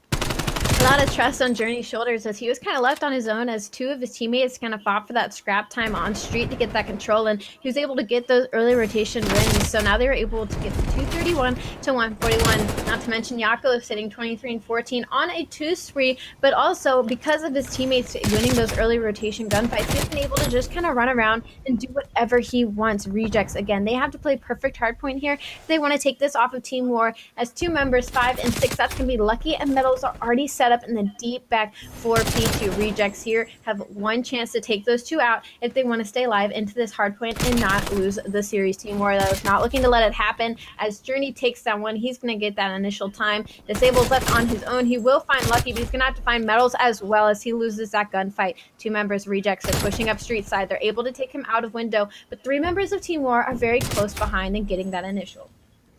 Just a few seconds separate Team War from this 3-1 victory. Journey's taking point. We see some action unfolding as Hawkeye and Disable use their utility in the last bit of their effort that they can to clear out the hard point. But no, Team War is able to hold strong and close it out. I mean, it wasn't even, I wouldn't even say it was close. Rejects had a couple of moments where it was like, oh, well, maybe they'll come back a little bit here.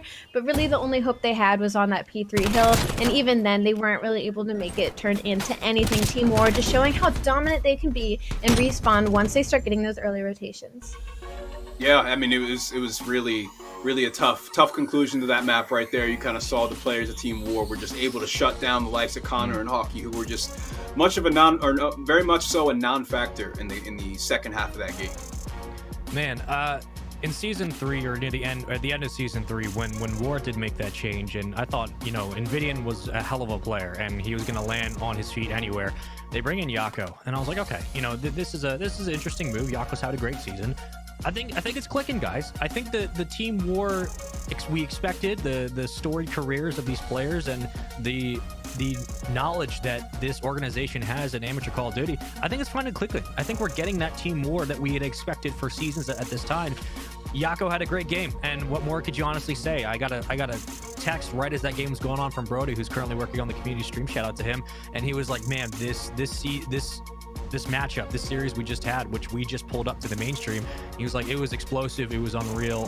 Team War's playing out of their minds. In the respawns, they look damn good. And I gotta tell you, if it's going to round 11s and S&Ds, it goes anybody's way. It's 50-50.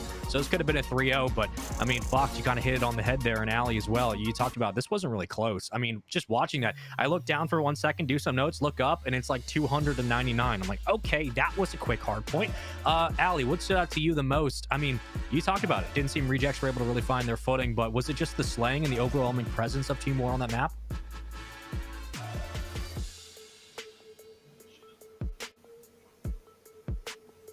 Fox, looking at the overwhelming slaying on that map, was it just a matter of a team getting outplayed there, or was it just, you know, if you can't shoot back, it's much more difficult to be able to find your way on a map like Moscow Hardpoint, where things can be difficult, just, you know, given the situations of you have to find a way to break hills?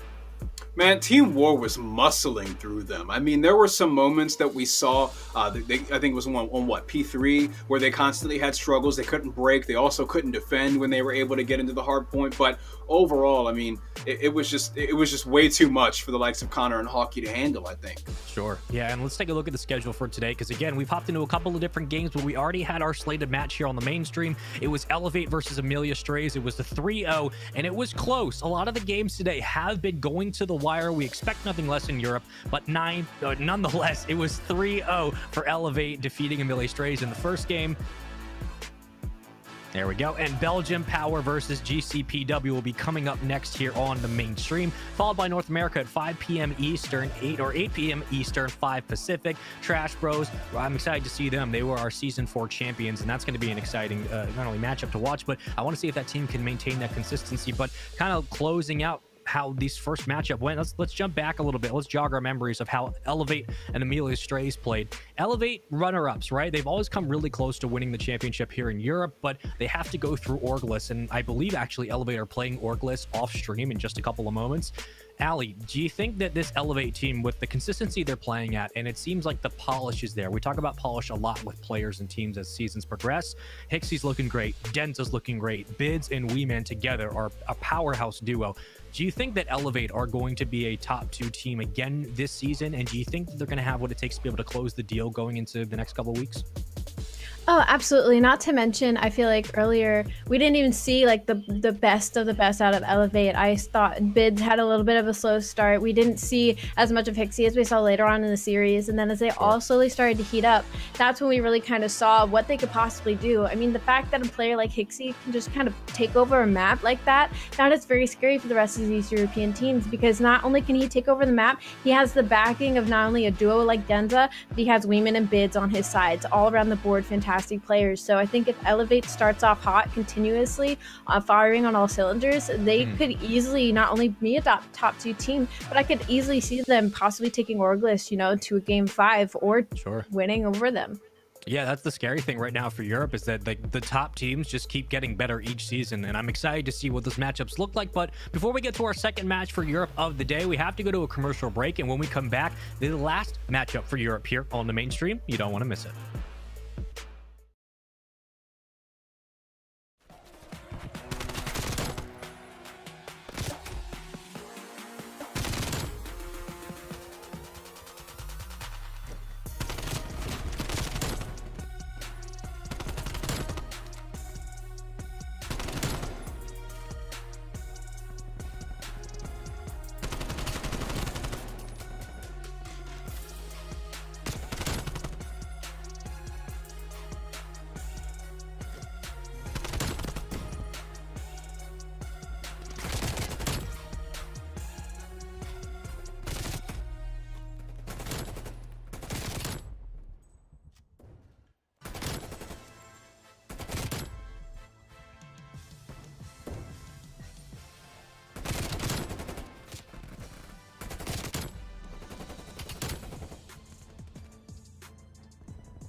Welcome back to Season 5 of the Challengers Elite Series. I'm Spaceman, that's Fox and Allie, and this is the second and final match for Europe here on the mainstream today. If you want to catch all the other matches that are going on in between this broadcast, make sure to check out the community stream with all the other casters down there. But for us, we get a really fun one here. We get Belgium Power versus GCPW. It is a mouthful, I know, but that is Challengers and that is Amateur Call of Duty. They all have weird names, they all have weird styles. But regardless, let's talk about this series up ahead. We got Raid Hardpoint coming up first, which is always a blessing because Raid is a neutralizer and it's fun to watch in that Hardpoint map. But we look at a team like Belgium Power, who we have a couple of names coming back, right? You got Lenny making his way onto this roster, Maple as well. We haven't seen Maple in quite some time. Allie, you were talking about it right before we went live. I mean, this is one of the founding members of that dominant Singularity roster that existed during Modern Warfare. He's now back on a team. What does it mean for him and this roster to be together? I mean, he was an electric AR last year.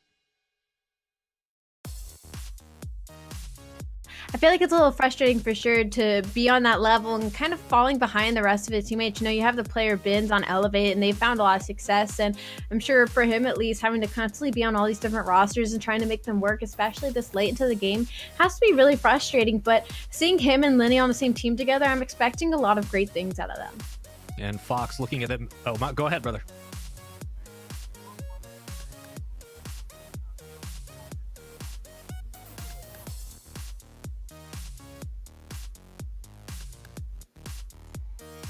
You know, we talk about the history of Maple and Chain, and we have to what stands out to most people when you look at Chain, you look at Maple, is that first place finish at Call of Duty League Minnesota in 2020, a $250,000 tournament. Of course, we have as well Team GPCW, or formerly Team Moon, more recently making that 4-0 comeback against Dave's team to qualify just a few days ago on the 26th. I mean, it's a big story here. We got 4 more teammates meeting up against this lobby to kick off our Stage 5.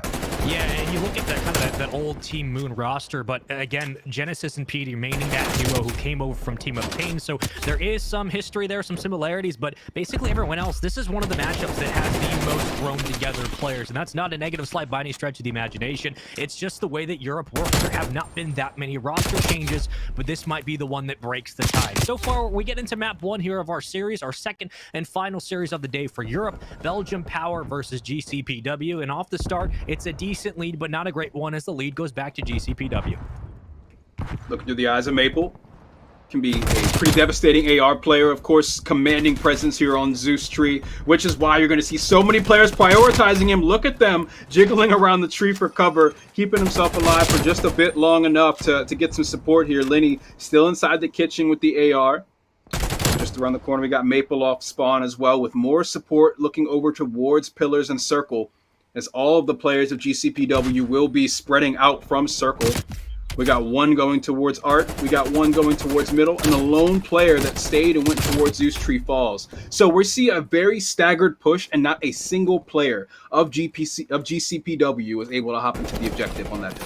And it's always a pleasure to watch Maple and Lenny. Their positioning is almost as good as their shots themselves. And it's just great to watch 2 ARs who know their roles so well, but also 2 players and 2 people, I should say, who know their roles even better. Shane and Kyle, shout out to our observing team. They are some of the best in the business, and we've had the privilege to work with them for a couple years now. They are so good. Thank you guys so much for always giving us the best POV to watch and doing your jobs to perfection. Now back into this one, is so far the lead change has been there for both teams. We've seen a couple of different hands that have gotten their chances inside the hill, 64-53 in counting, but Whaler's currently working his way through weights as Chain and Peter will combine for 3 in the kill feed, 33 seconds to go, and that's a lot of time that GCPW are racking up, and they're going to get the lead right back.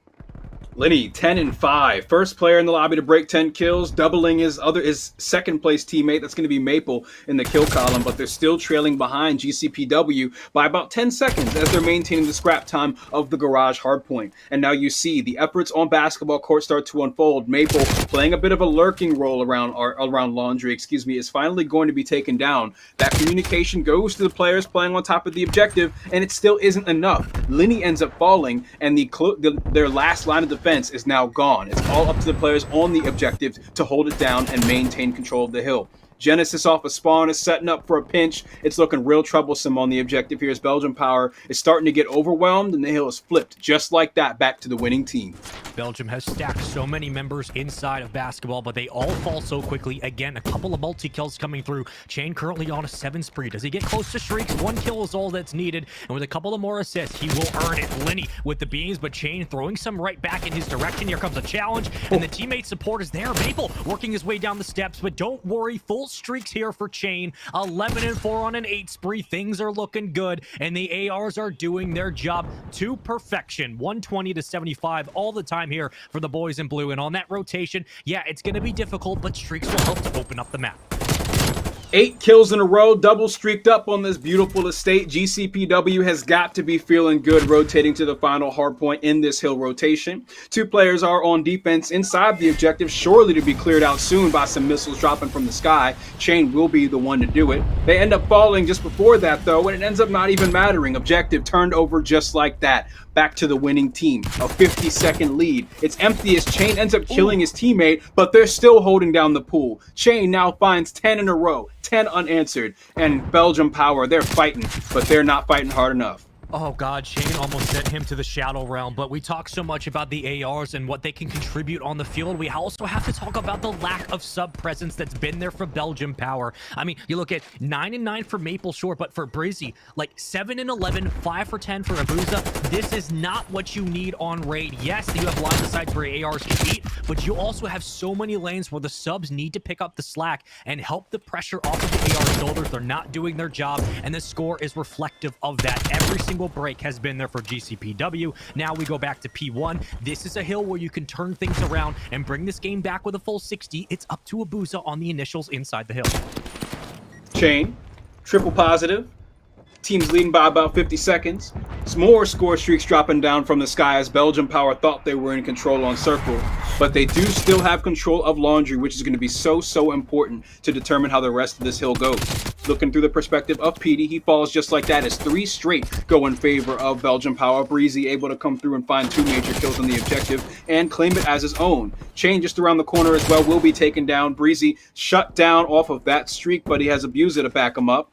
Finding some more hill time, hoping to even things up as the team now trails by only about 30 seconds, but the rotation seems to still be in favor of GCPW as Chain is in a stellar position with the Krieg.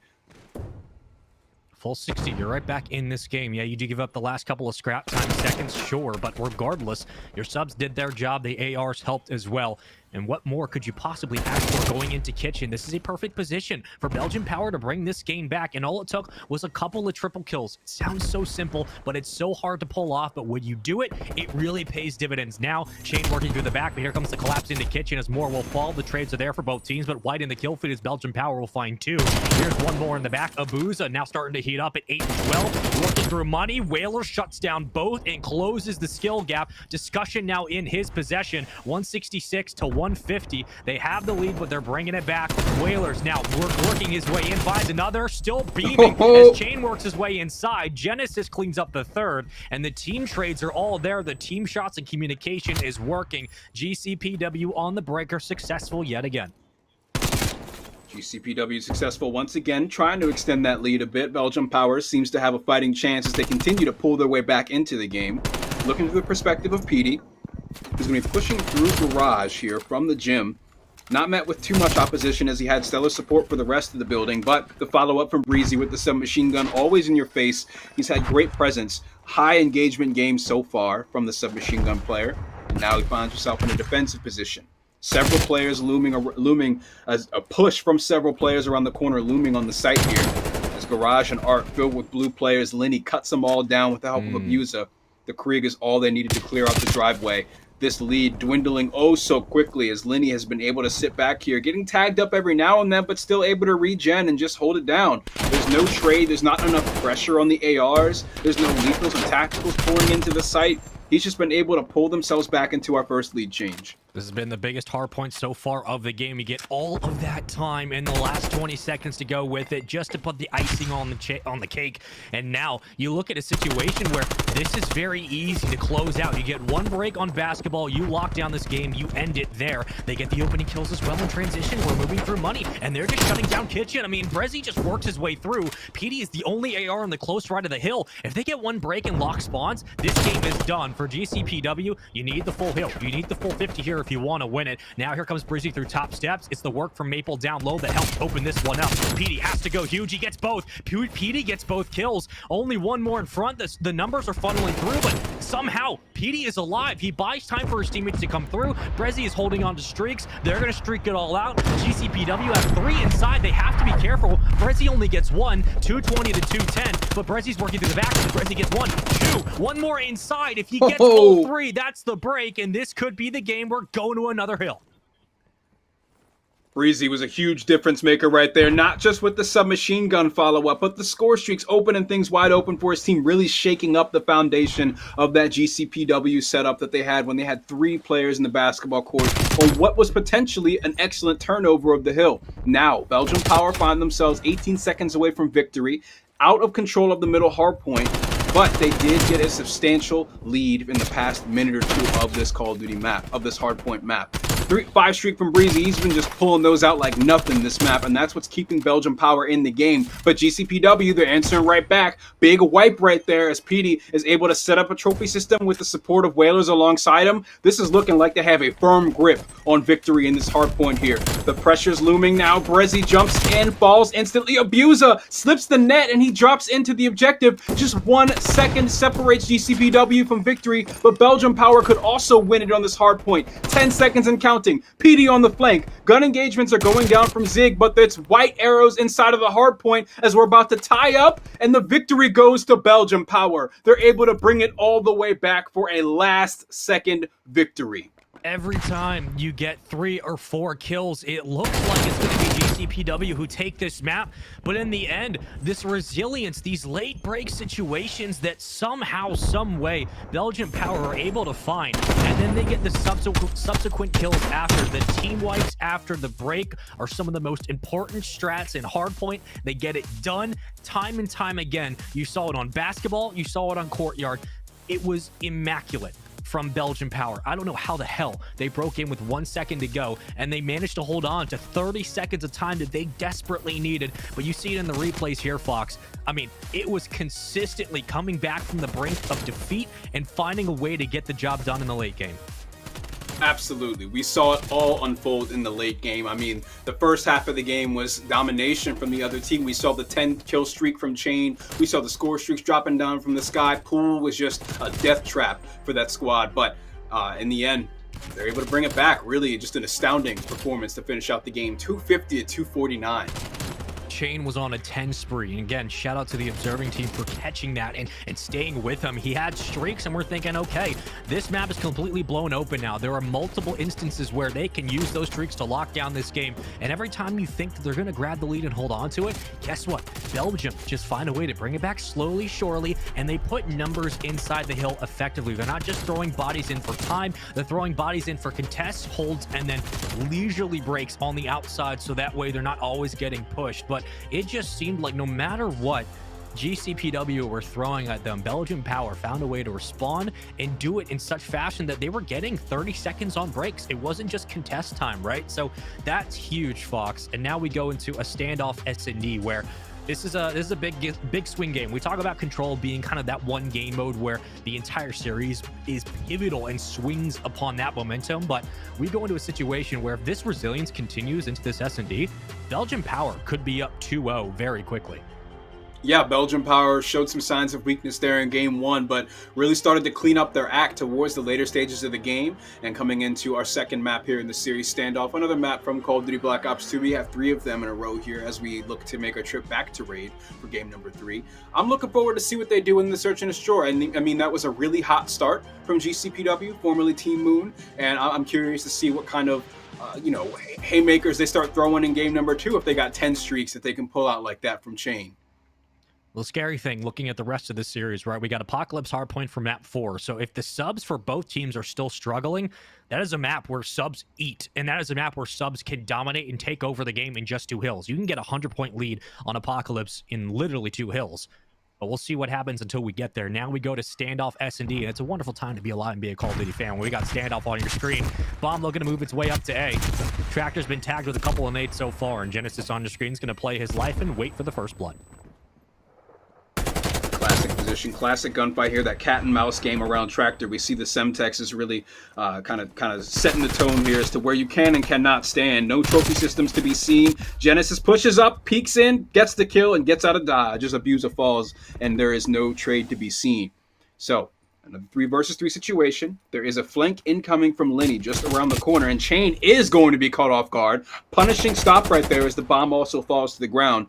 And Breezy still sat pretty on top of the site. Gun from the side from Whalers as well. And take a look at those blue arrows. Genesis and Whalers around the bomb as they move up towards the A site. They will be met on the opposite side from Siggy and Lenny, who are in top grandmas. Huge challenge for Maple. Don't worry, team trades are there. And that's kind of how this round 1 went. It was an advantage in the start for Belgian Power. But quickly, they respawn back. And Genesis on your screen gets the final kill. Lenny stood no chance up in that range. And a nice trade from a 3v2 to a 2v2 situation that led way to a round 1 win. GCPW handling their jobs perfectly as Genesis and Whalers combined for all 4. 2 streak for Genesis, 2 for Whalers. On the other side, still looking for a couple of kills, Abuza and Maple, but we're only into round 1. Last time Bomb tried to move to A. It was down in an awkward spot, but the numbers helped. And now we look at the same situation with nades flying out from boxes. First one running up is Abuza. Genesis is going to throw one out. He's going to catch it and flush him. And it's an easy first blood. Well played. And we saw the tacticals and lethals raining down from the sky from boxes. Genesis was kind of forced to stop and stop where he stood and wait for some trophy support as well. All Semtex is coming out, and they didn't get a whole lot out of it, but we are at another 3-3 standstill on Standoff. Bomb carrier Lenny close to his teammates here. B site is open, but there's not a very clear path to have everyone on site and in position to defend the bomb. But it looks like Lenny is able to slip through this wide open gap that we see here in the GCPW defense, and is going to favor the B bomb site. Excuse me. There is a line of sight that Chain can find towards it though, and we kind of see it play out just like that as he's able to take down Lenny. So with the bomb down on the B site and the last 2 players split up, Brezi's going to fall and leave Maple all on his lonesome. You'll often have defenders inside the market, and that's currently what GCPW are looking for. But bomb is down, like you said. Now Maple has to worry, as there he will be, right on cue.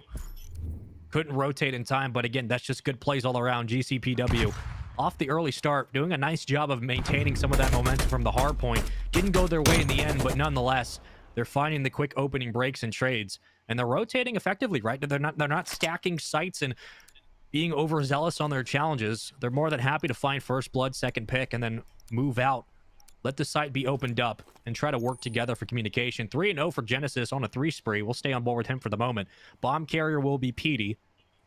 And it looks like we're going to wrap behind. And we'll see if they go back alley for it. But Petey currently on statue. Yes, Genesis has been sent to lurk and watch the flank on back alleys on a 3 streak. He should be able to stay alive here. There's not a whole lot of pressure coming his way. The action is actually on the opposite side of the map as we're looking through the eyes of Buza. He's got a vantage point near tank and statue. That's where all the pressure is going to come from towards the A site. With an AK-74U, it won't be an easy gunfight to win. That's why you kind of see him jiggle peeking here. Of course, just wasting their time, making sure he doesn't get tagged up through the wall too badly here by Whalers, who was able to find a kill onto Tractor last round, or the first round. Just kind of dancing around on mid here, Space. Not a whole lot going on as they're all still looking for that first blood. Again, 1 defender currently inside a market. I think that's Linear, yeah, working for the back alley. So if you get that overextending peak and he gets first blood, you kind of collapse through mid-map. This round gets much more simple. Chain gonna try to work onto the site. No grass to lay down in, so you have to be careful about how you peek.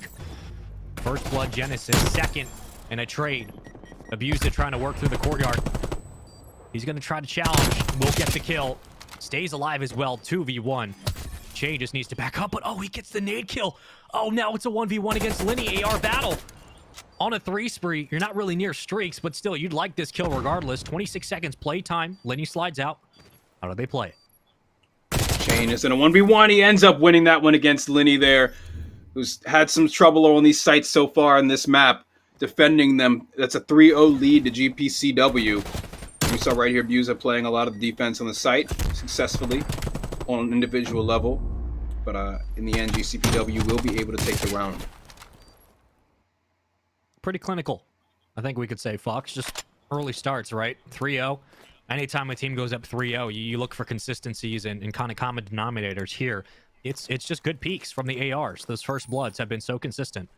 For GCPW and the trades as well, 4 and 1 for both Chain and Genesis, combining for 8. 4 spree for Chain. Would like to work through his teammates and try to get streaks if possible, as PD will put down a couple of shots at range, but will back up. Minute 15 to go. How does the bomb advance now? Lenny, the carrier, but out for information. Maple hasn't spotted anything yet. Might get lucky with some timing here.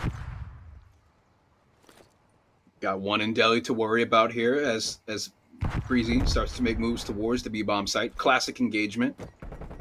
Of course, neither team giving away too much just yet as they're fishing for this first blood. Breezy walks right out to the middle of the map and finds a beautiful line of sight into Delhi. The trade, though, as Chain is able to take down the player top brown. Middle of the map, turning the corner. Big stop on the Breezy right there. Once again, the objective has been stopped in its tracks. Buza now unable to leave top brown. He's waiting for support and waiting for that opportunity to regroup alongside Maple and make the play call. 2 versus 2 situation as you have PD and Whalers on opposite ends of the map. Whalers sat back behind Delhi, and PD, of course, as we're looking through his perspective, is behind Tractor. Alone, he finds 1 kill and connects with the second. GCPW finds 4 straight rounds. I was wondering if he was going to give the call to Whalers to come rotate because Whalers had the AR, but he finds both, and Chain was able to open it up with a rip right into the top of Brown. And here comes the slide out. I mean, Breezy stood no chance. Chain playing so well in this game, too. And early. It's a 4-0 lead. 6 and 2 for Chain, 4 and 2 for Genesis. On the other side, Maple's still trying to find his first kill. So we're looking through the eyes of Chain. The offensive team. They've seen success in both their offensive and defensive rounds. Undefeated so far in the Search and Destroy at 4-0, and Chain has been a big part of that of the reason why. So we see him play defensively here, top round. Breezy peeks through the window and gets the first bit of damage on him and will chase this kill down. No one actually looks for it, but Breezy not too brave, not bold enough to turn that corner with how many players could easily be lurking. So now we see the bomb carrier. The objective has not advanced all that much as top brown is now closed. We'll have to see what they make of it here as PD might peek it here in just a moment. And Whalers was watching the cross through Main Street. He doesn't see anything, so he hops out. And gas station is now kind of free real estate. P is going to try to advance. If he escapes, he's fine. He should be fine. Bomb will move up, but they don't know that subs aren't around, so they're playing this very quietly. Abusa might be able to spot something. If Maple gets good timing, this could be first blood here, but PD wasting a bit of time. Finally, will get bogged down. Here comes the challenge. Abusa wins the first one. First blood there. And numbers advantage for Belgian Power. They can retake this relatively quickly as Whalers will come in for the collapse. Numbers fall. Main Street 3 on mid. 35 seconds left on this bomb. 3 on mid, and Breezy turns the corner, gunning Whalers. Maple taking the final player out on site. That's PD that falls. And now it's up to Genesis, who's way out of the action, and they know where he's at. They have his number. This is going to be the first round win for Belgium Power, just like that. Again, that's a good retake, right? Once bomb goes down, you can take it pretty easily if you have numbers and you just kind of push them through mid-map. You had the positioning there. Basically just close in the walls and you're fine. They did it 4-1 currently. And will the comeback happen here? It's happened multiple times. We'll see if it does too. Threshi on your screen for best play of the round. Was able to find one. Then checked back out to Main Street and gets a second. He's been so good and broken being able to work through these different angles. And again, you know, we talk about maps like Apocalypse and Raid for subs, but Standoff is that same way. We always look at the ARs and we all think back and get nostalgia glasses and say, oh, you just put an AR on statue and things are easy. Yeah, they are, but if your subs aren't able to work through those tight angles at Broken and through mid-map, it's going to be a lot more difficult to try to bait for your AR to get information. 6 and 3 for Chain. So far, still 4-1, but Belgian Power doing a nice job of responding in that round. Maple finds 1 kill in the first round that we see Belgium Power win in this search and destroy. And now we're seeing a much more aggressive, high-tempo start to this search and destroy round as battles are going down in brown. Of course, they are won by GCPW so far. Siggy Maple trying to get that last bit of that last moment as he finds a kill onto Petey. In those closing moments, he's able to find a kill and even things up for Belgium Power. Linny will be sat top market, overlooking the middle of the map. No one's home just yet. One in Delhi, way across the way, and one in top brown out of the action as well. So the bomb carrier alongside Maple, they need to decide which site will they prioritize. The defense is certainly set up on the B site. A is wide open, but they have to have a line of sight onto it. And you can see Chain watching exactly that, communicating that to the rest of the team. We'll see what they do with that information as Chain and Genesis have a bit of time to work with here before the bomb goes down. Well, once they crossed, Linny immediately spotted Chain at the top roof, so he's going to put the bomb down exactly as he gets to the site. And now Chain just has to hit the rotation and hope that he wins this battle at range, which is going to be difficult against both ARs on the other side of Belgium Power. He escapes to Broken, but only so many different ways he can approach this. Does he wait for a challenge? Does he go for a peek? You only have 30 seconds to decide. They'll slide out. Maple just going to back up, play his life. So will Linny. Linny going for the challenge, loses it. Hold on a minute. This is a collapse from Belgium Power. There's no reason they should lose this round. Chain's just going to stick it. Chain's just going to stick it. Getting shot through the fence. You can shoot through that fence. You can absolutely shoot through it. But guess what? Chain can too. 12 seconds. Did Maple do enough? I think he did. He did absolutely his job. It looked dangerous. It looked scary. But guess what? That fence is horrible. And it does its job. Well done by Maple. They do not lose the round. You got to be really happy with the game of cat and mouse, the very defensive plays that Belgium Power were playing in that round. I think that, or excuse me, from not Belgium Power, from our GCPW guys, the way that they were able to play at a distance and continue to peek in, get tagged up, and just shoulder peek and get right back out of the action. I think it wasted a lot of the time of that player that had to come through and defuse the bomb, and is the reason why we see Chain on a 3 streak at the moment. Even though Maple loses that gunfight, I mean, still a huge defensive round. Being down 4-2 is light years better than being down 5-1. Absolutely. Absolutely. Who peeks first? Real tense. PD might think about it. Tagged up. It's a 2v2 on site. Genesis gets one with the nade. Again, the nades are huge. As Brezzy responds with one in kind.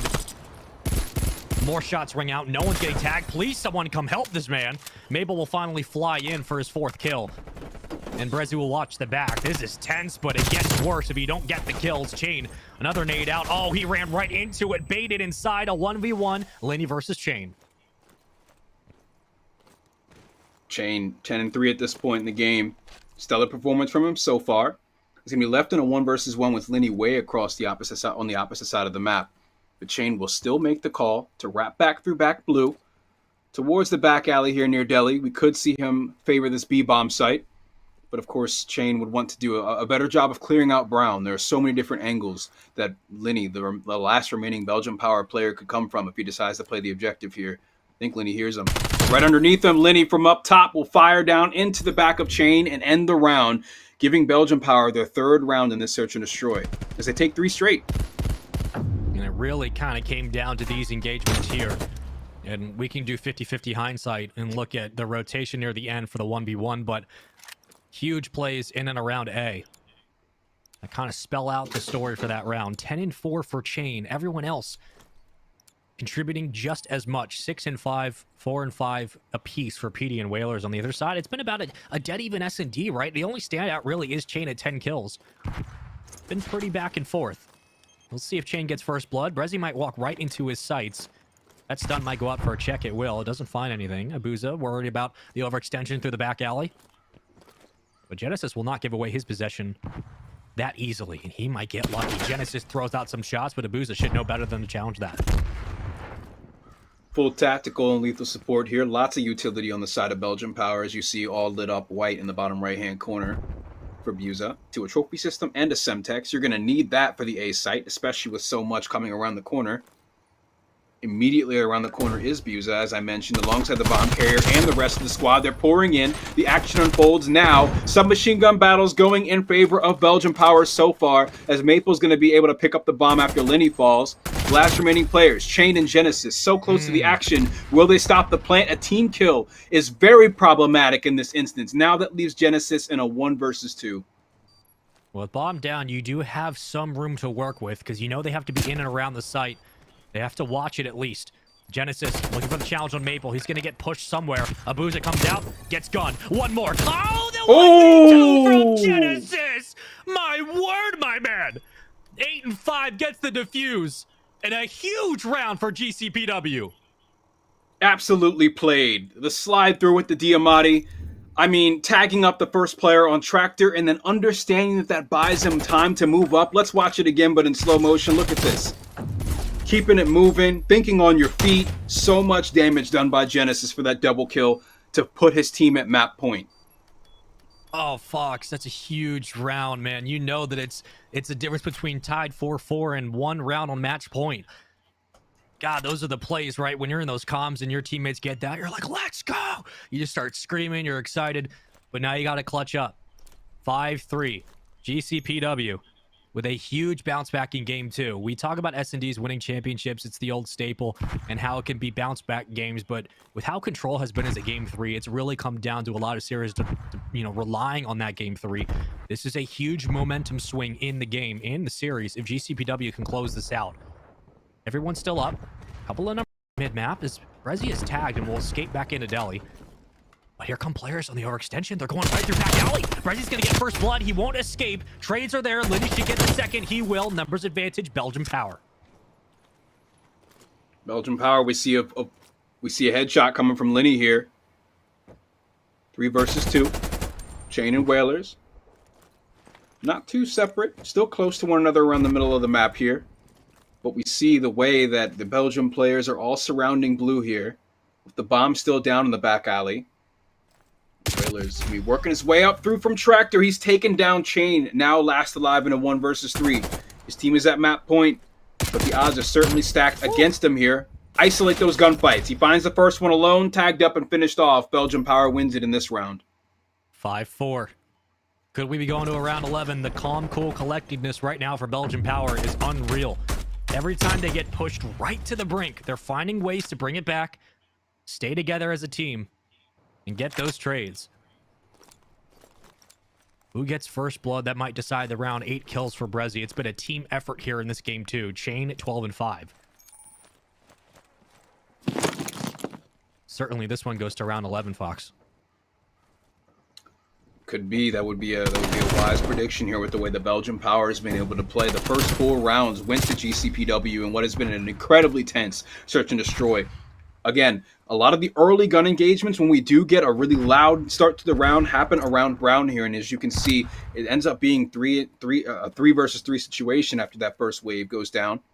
Teams have been able to find those trades quickly after the first blood. But of course, losing that player means different things for the offensive and the defensive teams. Yeah. So the offensive guys are going to wrap around, moving towards boxes to try and get back towards the A site, while most of the defense on GCPW is still sat towards Brown on B site. There is a line of sight that they can see to watch them cross here, and I'm sure that once that's engaged, we should start to see the GCPW guys spring into action.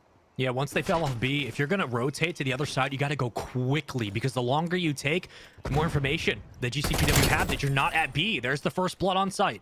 Whaler 6 and 7, hopping up onto the tank as Abuza's right around the other corner. Lenny escapes, but Abuza gets gunned. Lenny last alive. This is for the game here. Lenny in a 1v2. What a time to go clutch.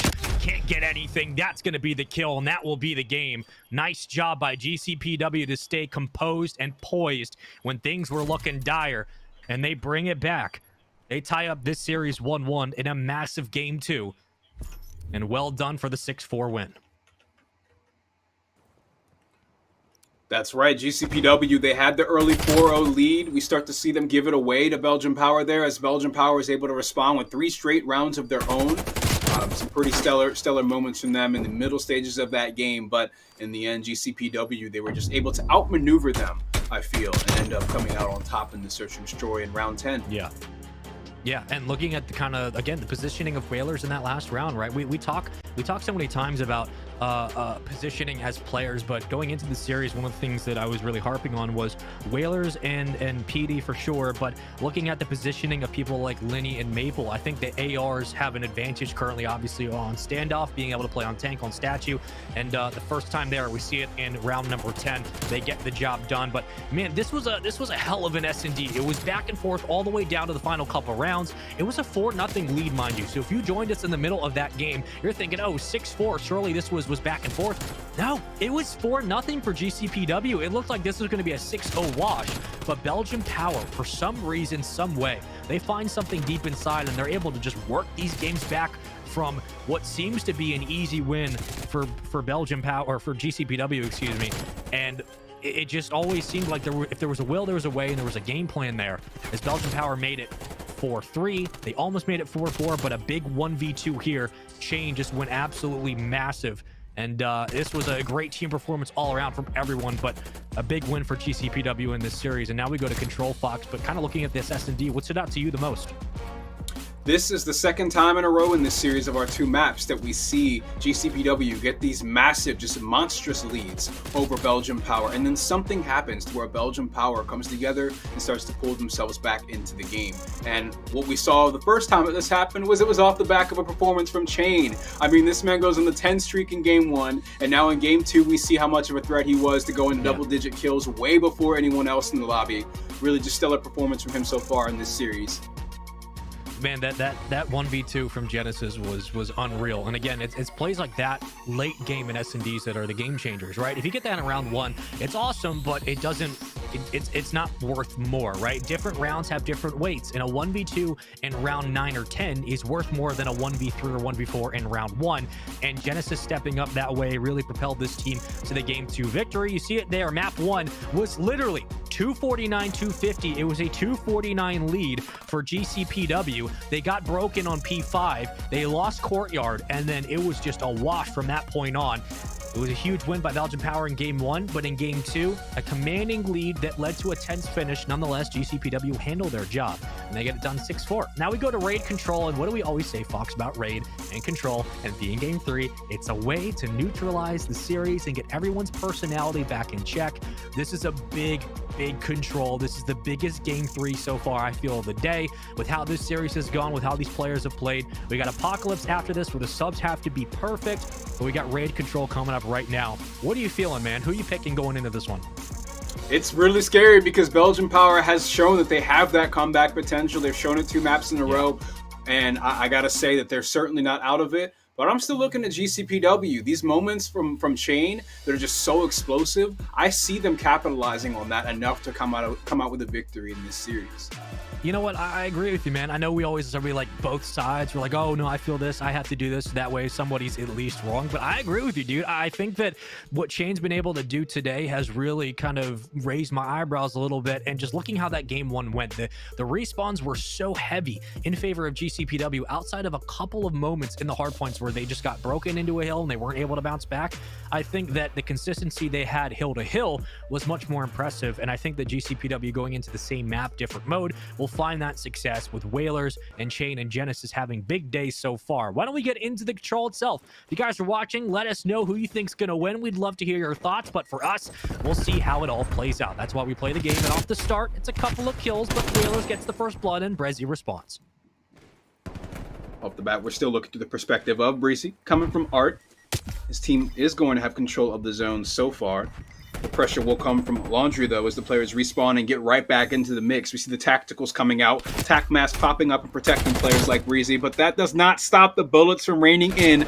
Chain with the flank, 3 straight kills to the side of GCPW, and PD is still alive in a power position, holding down that white van. Either side of it that you stand on, you are a threat, especially with an AR in hand. PD knows that well. He's been on this map for nearly a decade now. Players in Art fearing him. They watch for him, but it's too late now. They have to regroup, trust the reset, and get onto their next offensive front onto the A site. You know, Fox, this is kind of what we saw in that map 1, right? Like a lot of double and triple kills from GCPW that kind of blow the game open. But after the action dies down, it's a slow build up for Belgian Power. They get a couple of kills under the belt and they're able to move up through mid-map relatively uncontested. 2 more will fly off the back steps. Now basketball court is where our attention will be shifted. Brezzy finds 2 kills. Can he find the 3rd? Dipping and diving out of dodge. Here comes the challenge. It's so cheeky. There goes Brezzy, but Lenny is there as well. And don't worry, they're going to get progress on both points. A will be locked down. Another 60 seconds on the clock. Abuza currently inside B. It's looking good for Belgium. 4 straight. Breezy's still alive. Alongside him is Lenny with 3. We do see Genesis trying to make a difference here in money. With this final point remaining, someone's got to dump water on that fire that is Breezy at this point, though. 6 straight. Still alive near Zeus Tree. Playing back in rocks, the submachine gun. He's going undetected, tagging up 2 different players, unable to find them, and he's finally taken down. Belgium Power with 3 straight right there. So they should be able to continue with their positioning on the B site, and we start to see Genesis heat up here. Big double kill, big stop inside the basketball court as they're trying to keep the pressure onto the B site, but Maple and company, Views are still left to deal with on site. It's just way, way too much, and the pressure remains on the B site from Belgium Power.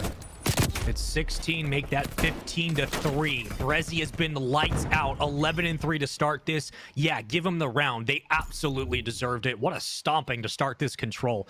Brezzy's on a tear. This team right now looks like they're in the driver's seat of this series like the game 2 never happened. And Brezzy's just shooting absolute missiles right back at Genesis and Whalers. Whalers just gets beamed. This is a good start for Belgian Power. They didn't even let it get down to 10 kills to give, right? It was 15-3. Those are the types of margins you want to see in control. Yeah, real lopsided start to the game. Just Belgian Power comes out swinging and swinging real hard. No one on the opposite side of GCPW really able to keep up with the pressure applied by players like Breezy and Lenny. You see them so heavily invested and involved in the objective right there, and it plays out beautifully for them. Maple as well with some very timely kills. Headshot opens things up here on the side of Circle, as the defense from Belgium Power has just had a bit of a setback with that player being first blooded that way, and we see lots of progress being made onto the A site. 3 players on site, untouchable so far. Maple can't even peek just yet as he's waiting for the flank to unfold. Lenny coming from behind on the driveway throw, and no one's looking for it. Lenny ends up finding the first kill before being traded. GCPW still benefiting from this, although, as they're able to complete that 3rd tier here in just a moment, putting more time on the board now. That's 2 minutes and 10 seconds for GCPW to work with, and for Belgium Power to have to defend themselves against. Fox, you said it perfectly. Maple was waiting for that flank to come through. He couldn't peek without getting tagged. Lenny moves through, gets 1, but immediately falls. And even though that was meant as like a distraction for attention, it translates to nothing. They still get the point. GCPW handled the pressure perfectly. The pinch didn't even matter at that point. You got another minute on the clock with a lot of time. We know how hard it is to capture, but one of the things we always talk about on raid control specifically for this map mode combo is if you get A lockdown, which is significantly easier than getting B, that minute on the clock can just be the difference maker. It is so much harder for defenses to stand up to the pressure that subs can put on. PD is throwing absolute haymakers out right now. 21-17, they're on the point, and they know where spawns are. This is a very interesting spot to be in, but PD has to watch the push from Money. Coming down from the staircase and from Money, as you said, the pressure from Belgium Power resurges, but it's quelled just that quickly as GCPW are able to shut it down. First tick progress on the B site, nearly achieved here. As we see, they're still holding up their defense for the next push coming from Belgium Power. Breezy and Maple are able to come through and find 2 kills so far unanswered and still alive around Tiki. So this is going to be a difficult one to break, especially with Maple in the back of basketball court here. Views as the front line of defense and Pool. Shot in the back as Chain is able to get through, though. So we'll have to see what that means for the rest of the defense on basketball court. High ground advantage neutralized. 3 kills straight from Belgium Power as they were able to shut down the staircase flank. Really just a great defensive hold from them. Ooh, Abuza almost gets 3. Lenny on the flank again. This time it works out. 9-9. It was a life advantage of about 5-6. GCPW now all tied up. Maple can play spoiler here for the break, and Genesis working through the back. Top managing control there for GCPW. Chain upside, but Whalers underneath. Maple might have read it. Maple did. Does Whaler survive? Whaler somehow still there and peeks out at the perfect time. He's going to take a quick swim inside, but it doesn't matter. The numbers are still tied. 21 seconds to go. Lenny with another double kill, but here comes Streaks. Brizzy invests a lot, and Chain gets one. 6v5, 14 seconds to go. How do they collapse in onto the point? They have to get Brizzy outside of Tiki. Well, there are the shots, and there's the cleanup. 5v3. Now you look for the collapse, and it's up to Chain working through Tiki. Basketball court is where the rest of the numbers are coming. Maple wins a massive gunfight 4v2. They could not get Maple out of the basketball court. He was always there. The pressure was always coming from a distance on that block. They always had someone to worry about hopping onto this point, and that's how we saw that they were able to drain the 2 minutes from that clock down to 0 without the second point being captured. Right here, Abuza, huge 2 kills. I mean, you force Whalers obviously into that gunfight. It just stalls for time, but once more, GCPW had a huge lead in the life count. Belgian Power work it back. You want to know why? Brizzy and Lenny. Brizzy, 19-9. Lenny at 16-12. Like, what more? What more could you honestly need from them? They are doing so good in this map. Brizzy with another 2. 21-9 on a 3 spree. I don't know if he was watching Hixie like an hour ago and what Hixie was doing, but the subs today are absolutely unreal. Yeah, Breeze is really bringing it home in this series. Double positive, more than double positive at this point, looking to extend that impressive stat line in this map. It doesn't even seem like anyone's paying him any attention, but he is the loudest one in the room, taking down Genesis, maintaining control of the kitchen, firing down on the site for money here shortly. He will have an engagement in the window that he needs to win. Genesis, double kill. I mean, really, it's just been an awesome watch so far to see Belgian Power in this control, the way that they've been able to snap back from their performance in the series so far.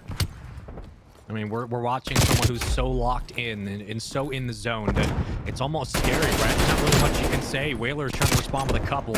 Shots ring out. He will find at least one. Genesis will get the primary assist and the kill. And Lenny with a nade out. Kind of slows things down near the pool side. 53 seconds to go. A will be completely locked down. And once more, it was an offensive win, a defensive hold win, and now in the driver's seat of taking this game and going up 2-1 in the series.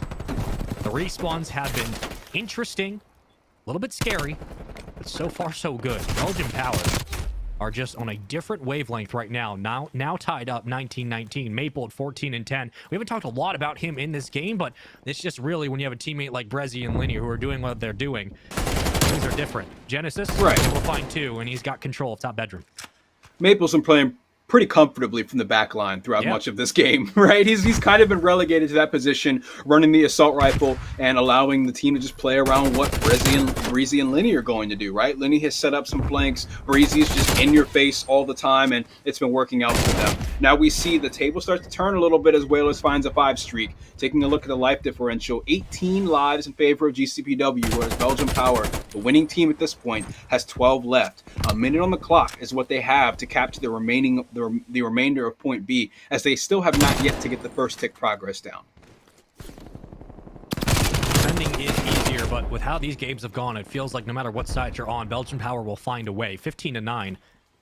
Have to think GCPW will be able to lock this game away. At least, I should say, this round. 33 seconds to go. Brizzy winning a stupid gunfight that shouldn't exist. Abuza trying to find one inside Zig, but PD will escape. Now here comes the collapse. 9-12. It was 9-15. Now it's just a 3-count difference. PD working the back. We'll play spoiler. Finds 1. Genesis combines for 2. That's the break, and that is a huge hold on defense. GCPW might have just done enough to survive this round. GCPW trying to put out all the stops right now to finish off this round. They've really been able to come back in a significant way this map. Just 10 seconds remaining on the point here. Still playing defense. Lenny close to the action. Not hopping into the objective just until the closing moment as he captures the first tick. But still, not enough time to finish the job as GCPW put their first point on the board. If I remember correctly, which is never the case, I believe we saw a streak used in the last round that let Belgian Power go up 2-0, and it was Brizzy who invested. So if he did have streaks, you could argue, yes, it helped secure the round, but I think he only got 1 with it. So this is a situation now where you would have loved to have anything. I think it was an artillery that was called in. He's 30-16, mind you. 19-19 for Whalers. I mean, you know, the worst defender currently is PD at 18 and 24, but that's not a bad game at all. Especially Absolutely against this not. team. Oh! And with Brezzy shooting like that with the Diamatti, dude, like, what do you do? Making it look easy on the middle of the map is Breezy as he takes point on Zig for the next wave of players to push up. Using his teammate as bait, he places a well-placed Semtex, loses the gunfight, a double kill coming from PD to relieve some of the pressure that was on them around Zig here. And now, with that, we're seeing GCPW advance up the map, through pool, through middle map. They will be met with the defensive Belgian power right off of spawn in the basketball court, and we see they send them right back where they came from, clearing out the base. Still some players on middle map, but the major threats were tended to first. GCPW hopping on the objective on the opposite side of the map now, make some progress at A as Chain and Genesis take point.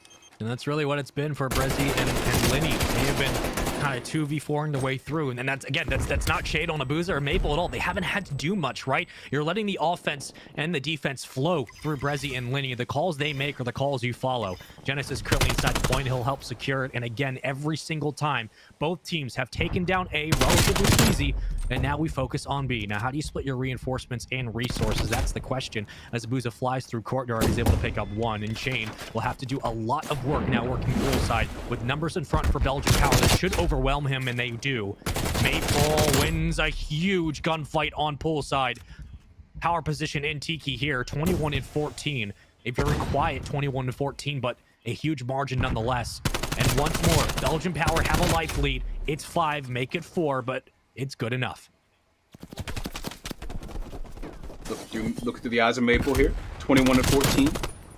Low engagement game in the first few rounds because of how much pressure Breezy and Linny have been able to put on the map, but now we're seeing him start to rack those numbers up here in line with us, the likes of Linny and Buza.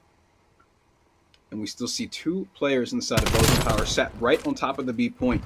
They will be met with pressure on their flank here from Basketball Court and Money Room. Players 5 and 7, Whalers and Chain, looking to dive in here and do some damage. PD and Chain open things up in a beautiful way for the guys in blue as they now set up trophy systems deployed here to capture the B point. Belgian Power had a 5-kill lead. Now it's tied again.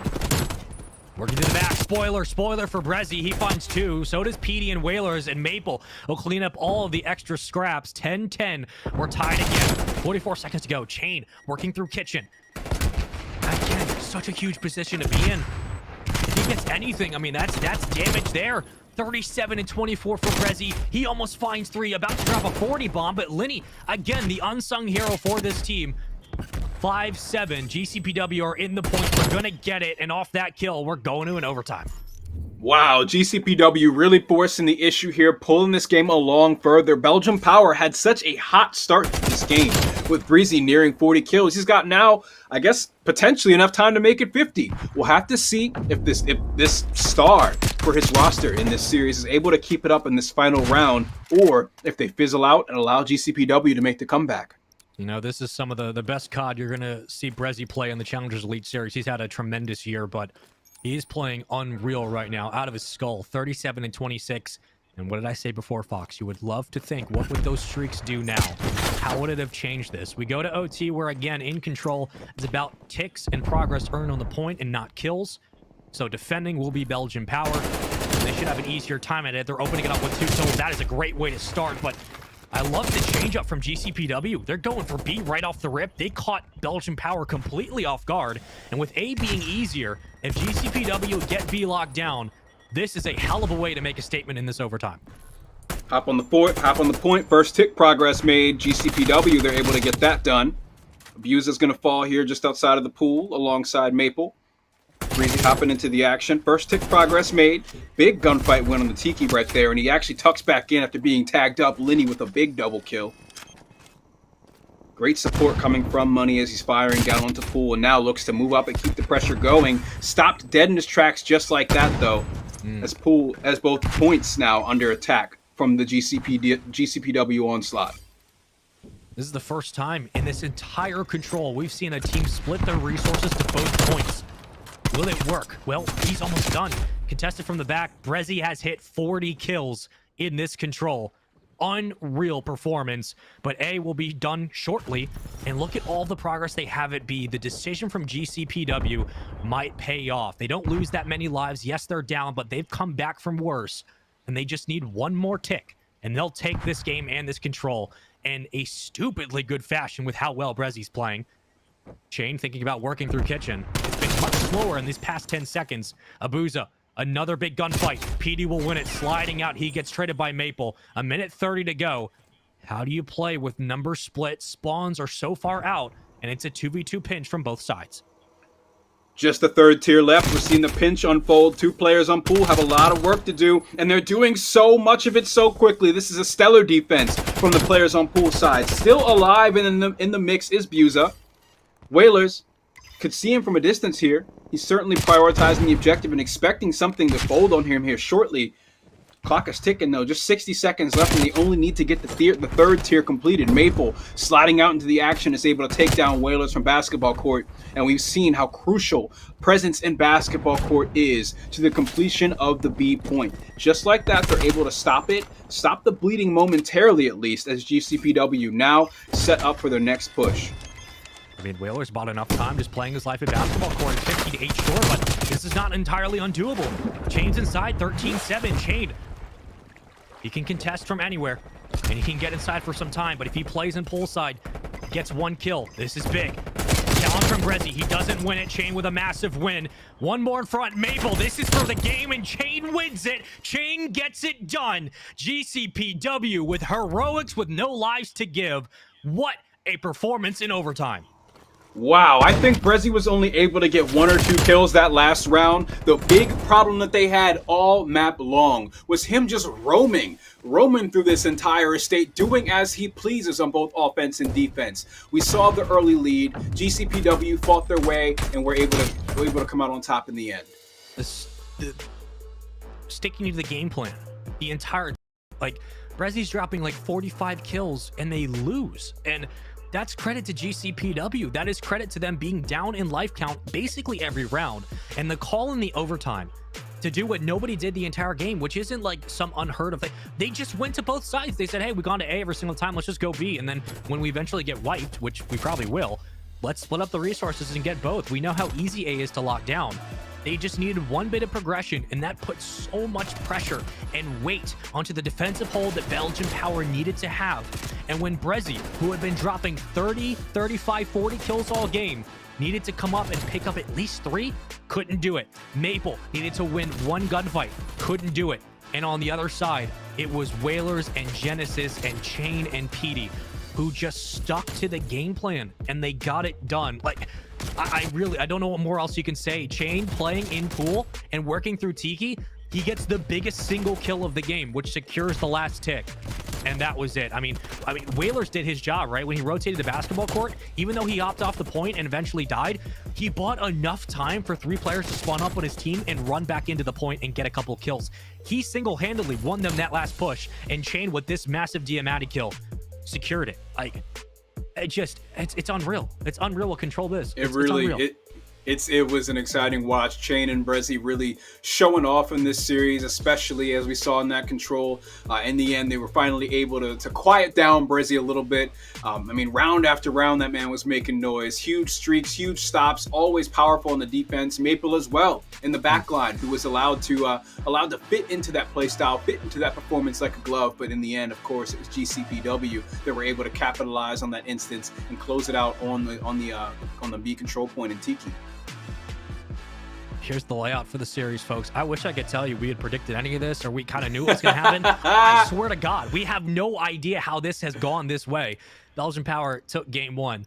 They lose the next 2. I mean, with all the praise we were singing of Belgian Power and their ability to kind of like bring things back, GCPW have done just that. Now we go to APOC Hardpoint, and this is a map where on P1 and then going to P2 and Rugs, if your subs are eating and they're doing their job, you can put up 100, 120 points very quickly. I don't have to remind you what Abizi did. You all saw it. You all know what happened.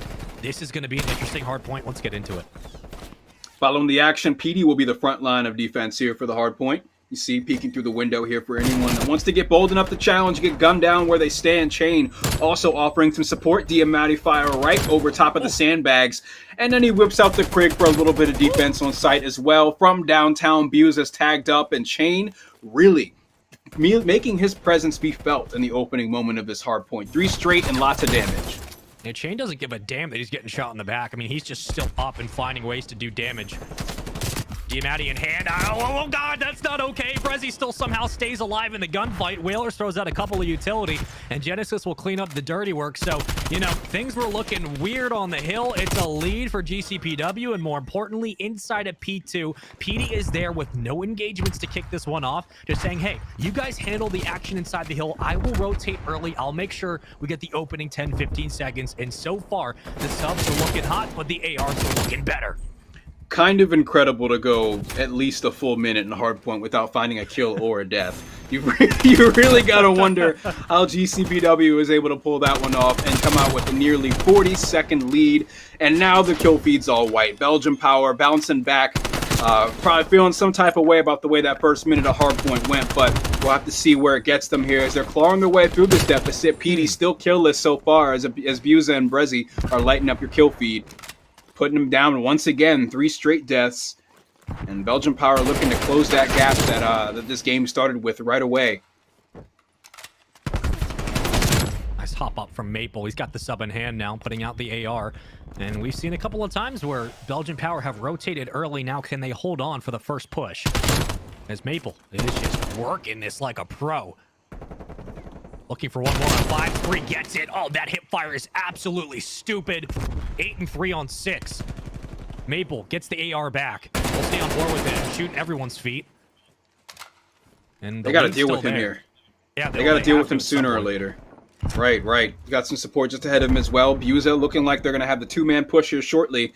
Just underneath will be 2 different players. One in the hardpoint, one just outside. Neither of them able to respond to the flank.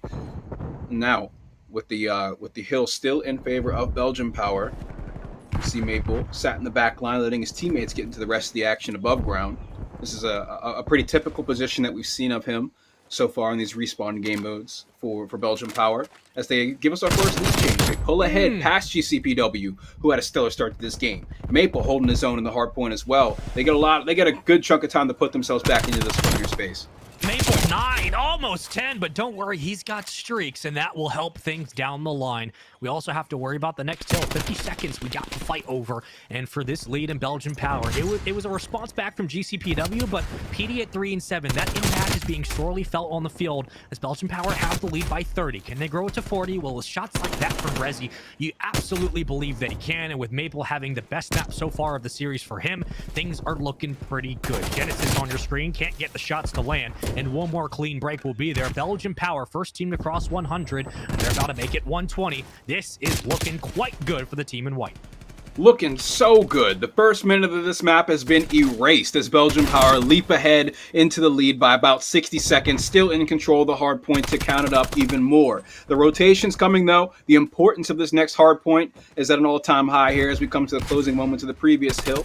The initial time should be gathered by GCPW here as they've been able to get that initial rotation, but Buza and Brezzy are so close to the action that they could turn things around. Hill time is going to GCPW, but once again, they need the gunfights if they want to maintain it. Submachine guns finally shut down, but the pressure's not up just yet. Linian and Buza are just getting here and getting into the mix. Whalers with a triple kill for some defense here is great for the squad, but they still got submachine gun players lurking just around the corner. Linny taking full advantage of that and finds a double kill. Still unanswered. Lots of tacticals and lethals being thrown his way, but he's able to regenerate and once again get right back into the action. Damage being done. The AK-74 U presence certainly being felt. This hill is in control of GCPW, but it's not safe. Buza, I mean, almost gets 3 regardless. Like you said, nothing is safe here, Fox, and the subs can eat on this map. They've been eating so far, and you currently see why the lead is what it is. 86 and counting. They're going to get to 90 as we go for rotation. Back to P1 on our second set of hills. Up early, it's Belgian Power, who again have been out early on hard points. They'll give up the last 10 or 15 seconds because guess what? They're winning the first 30 and 40 on every single hill. But already thinking about P2, it's PD working through the back, and he's been in this position before, like we started the game, and now he has to do better than going 0-0 or 0-3 to start. He has to find a couple of kills, play his life, and guess what? Chain is there as a guardian angel. Things are looking pretty good. Clearing things out. 2-on-2 engagement here between players 5 and 6. 2 and 3, that's Breezy and Lenny facing off against PD and Chain. You see the gunfights going down so far in favor of GCPW. They clear out that entire section of the map and stake their claim of their claim of land on the Hardpoint. Finally, getting to that 100-point mark as Belgium Power still leads them by more than a minute. And we see lots of gunfights going down up top. Genesis looking to be overwhelmed here shortly. Breezy does it alone, though. And Maple dropping some score streaks from the sky. We see missiles raining down, connecting with no one so far, but it's the presence that's so threatening and all the difference made here. New Hill pops. GCPW gets the initial time once again, but again, it's not safe. Belgian Power just around the corner. Lenny opens things up with a double kill. The response instant from PD with a headshot for the second kill. Support from Genesis over his shoulder as well. It's no one's hill now. Even if GCPW is so close to it, the pressure continues. Full 60 here from GCPW, and you're right back in this game. And now we wonder, was that investment in at least the first streak really worth it for Maple? He slowed down a bit, but still 17-9. I mean, that's a hell of a start. Abuza on your screen has to dip and dive out of a nades way. He'll eat some of that, but guess what? Teammates aren't helping out. He's just going to have to do all of the work himself, and he does. This should be a full 20 for Belgium Power, and with that, they're going to go over 200 points and be one hill away from closing out this game and sending us to a Game 5 S&D. You know we wouldn't want it any other way, but the subs have been doing everything for both teams. You can just see how it's had such an impact, but with outside of Maple, you still wonder, what does the streak do? And do you call in the artillery here, or you try to zone out for the next kill? Well, now we go to the rotation set up early at GCPW. Working through the top is Brezzy. He's got to be careful, but teammates are there for support. So much chaos unfolding on the Hardpoint right now. We see the kill feed lit up on both sides. GCPW still trailing by about 60 seconds. That early slow start is still dragging them down in this Hardpoint as we see Abuza hit 5 kills in a row. Maple sat on top of the objective. Lots and lots of hill time racking up in that objective column. Of course, we still have excellent support surrounding him on the map to enable those sorts of plays and positions. But Maple's been such a threat in this map and in the last map. I think that him as an AR is crucial to the success of Belgian Power. I'm going to be a Reddit expert real quick for a moment. Belgian Power are basically all positive. Everyone in GCPW is negative. So that is the takeaway from me here, right? KD does matter. And right now, Belgian Power are just outslaying their way through situations. And when you do that, it's very difficult on this map to respond if the fundamentals aren't there. GCPW have the fundamentals, but they're just not putting them to good use, and the gun skill can't compete. Right now, they're getting smoked, and they're about to lose the game here on this hill. Another 5 streak. A 4-piece coming from Buza here to attain that one. And we see Maple dropping more score streaks down from the sky as Buza is just racking them up. I mean, really just tuck them in. Good night. Belgium Power, they're bringing us to Game 5. No one was around the hill for the last 20 seconds. That's all you got to know. The Reddit experts were right. KD matters. That was just a stomping. And we talked about some needing to be a pressure in the first couple of hills. Maple opened up things with that ridiculous spree. Brezzy doing all that he can and did even more. It was just a stomping. And at some point, Fox, I think once we crossed like the 100-point mark, it was like 100 to 40, 150, something like that. It just seemed like Belgian Power were just never letting off the gas. Even when they were late on rotations, they broke in, they got full time, and then Maple was just smoking. Like, I mean, what more can you really say? They were just outslaying their way through problems. They certainly set their teammates up to be in beautiful positions, right? I mean, we saw Maple in some instances was able to be in the action and really engaged in fighting for the objective. In other instances, he was able to sit in the back line for a little bit. I mean, Breezy's just been running around the map, doing as he pleases with the submachine gun. After that first kind of disappointing minute of Hardpoint was over, they really just took over. That was the story to the end of the game. Wonderful performance from Maple. Again, had a huge final gunfight in that control. Yes. And you know, he wasn't able to really close it out, but he comes in here and he responds as if it never happened, right? Like it's hard to lose something like that and be like, you know, damn, I'm one gunfight away from possibly winning this map. coming to the hard point, he goes on a 10 spree. I mean, he just shuts everyone up and just goes crazy. And now we go to an S&D. We go to game 5, folks. Like, welcome to Call of Duty. It's wonderful. It's awesome. We love it. And this is a situation where I honestly could not tell you what's going to happen, because the last time we were here, we went to round 11 in our game 2. I believe it was 6-4. I don't know. I have horrible memory, but either way, it was a GCPW win. And here's a look at the maps. There we go. I remember. GCPW won at 6-4. Belgian Power won game 1 by 1 point. And since then, the respawns have been on point. But GCPW, when the money is on and the pressure is on, they clutch up. We go to Moscow S&D, Fox. I'm asking the same question I asked you in game 2. Who are you taking, man? Like, what are you feeling in this series? Wow, I mean, we've come such a long way. Both of these teams, they put themselves in position where it looks like, oh, obviously Belgian Power is about to take this map, or, oh, obviously GCPW is about to take this map. But there's just some resurgence that comes from a player on the opposite side that they come out with at least a 5 streak or something like that and completely turn the game on its head. So it's been so tough to predict up to this point. I'm going to give it to GCPW, though. I think they bounce back. I think that someone finally steps up and shuts down Brezzy and doesn't allow Maple to have all this space be created for him, right? I think that we see GCPW answer back and win it here. You know, with the way they played in that S&D, I wanted to recency bias and say they're just going to take it, but yeah, I'm going to do it. I don't care. I'm doing it. I'm taking GCPW. I think that in the pressure, right? When the pressure is on, even with life differentials, especially in that control, I feel like that common denominator is going to carry over into this S&D, where in situations where it's a 3v4 or a 2v3, I think they're going to get it done. They're going to find a way just to take advantage of the most amount of map awareness and recognition of where their teammates are. The communication is going to be popping. I got to think GCPW get it done here, but this has been a very, very weird but fun series, right? These two teams have had so many different amalgamations of their rosters. There's been a lot of different trades back and forth, and these games have gone anywhere but predictions that have been, thrown out by you, me, the desk itself. It's going to be a fun one. We're just waiting for the players to get into the lobby and make sure everyone's good to go. But, Fox, I think this is one of the series that kind of highlights the chaos that can be teams that have an amalgamation of different rosters and kind of reconstituting their gameplays and personalities on the fly. But this is a matchup where it's a scrappy win, right? Sometimes you go into a series, it's not always clean. Off the first couple of engagements, you're like, all right, that's how this game's going to be. It feels very much like these teams have been throwing haymakers every single time. And we've just seen a couple land, a couple that haven't. But going into this S&D, it's really a toss-up, man. Yeah, they've really been setting some players up for really explosive results. I mean, we've seen it time and time again from Breezy in this series, Maple as well. On the opposite side, of course, you've seen a whole lot coming from Chain, and expect more. I mean, these two former teammates, Chain and Maple, this is just something that they were always able to do together. Now with different tools in their tool belt, of course, with two new rosters.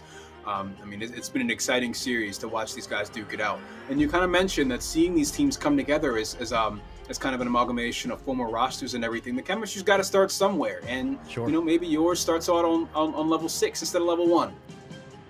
Hey, listen, if you're starting on level 6 instead of level 1, you're like light years ahead of everyone else. Like you're getting better and better. But listen, this is going to be a fun S&D. I want to know, of course, what chat's thinking. Guys, get your predictions in now.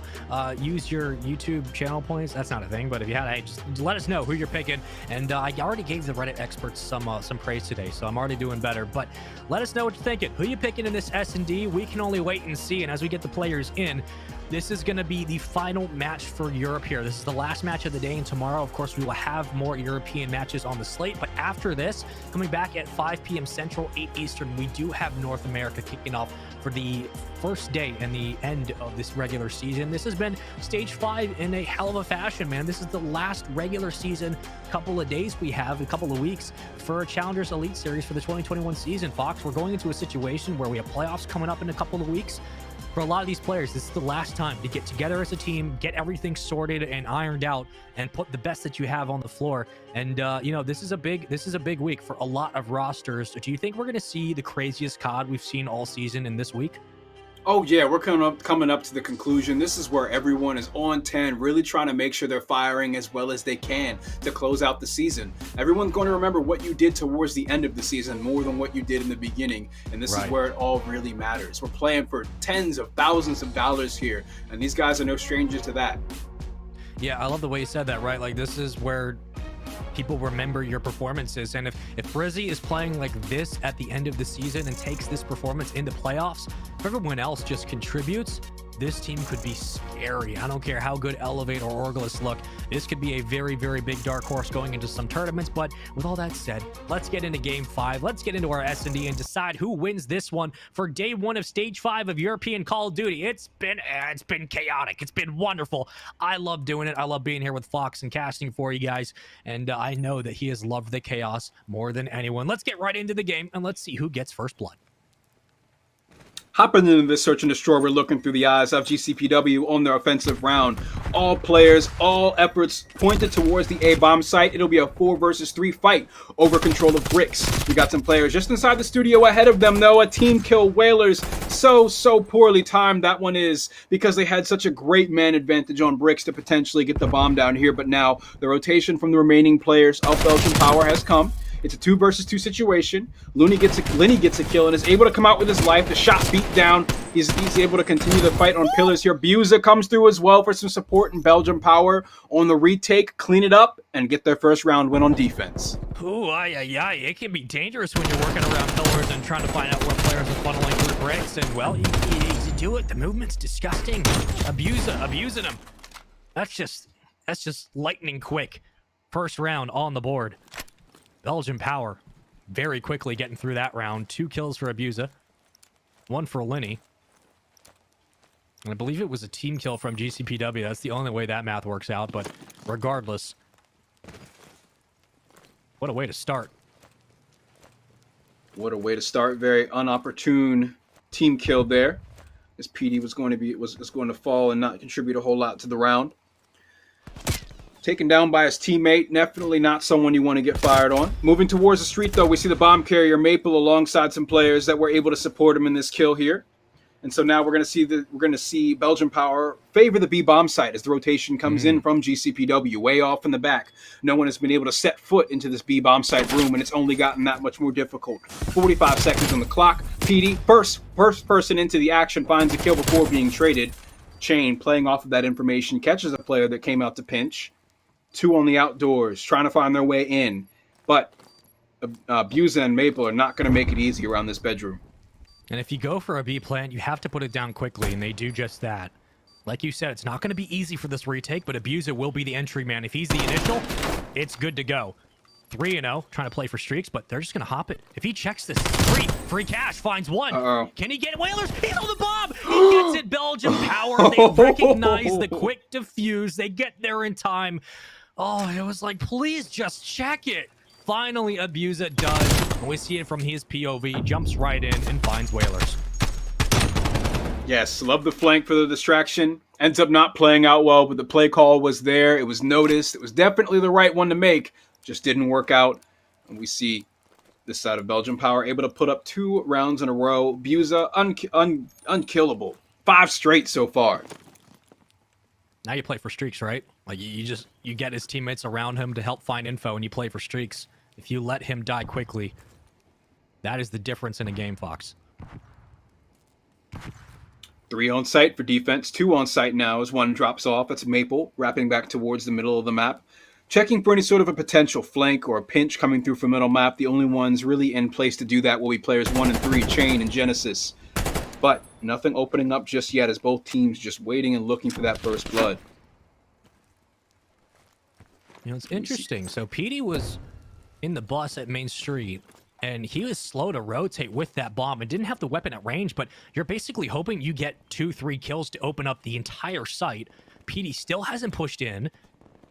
He's so worried about Abuza in the back and wondering if someone's rotating up to kind of peek that he has a free sight in front. They split resources here for GCPW, but this is an interesting call, and just the lateness into the round is questionable, but PD will move up.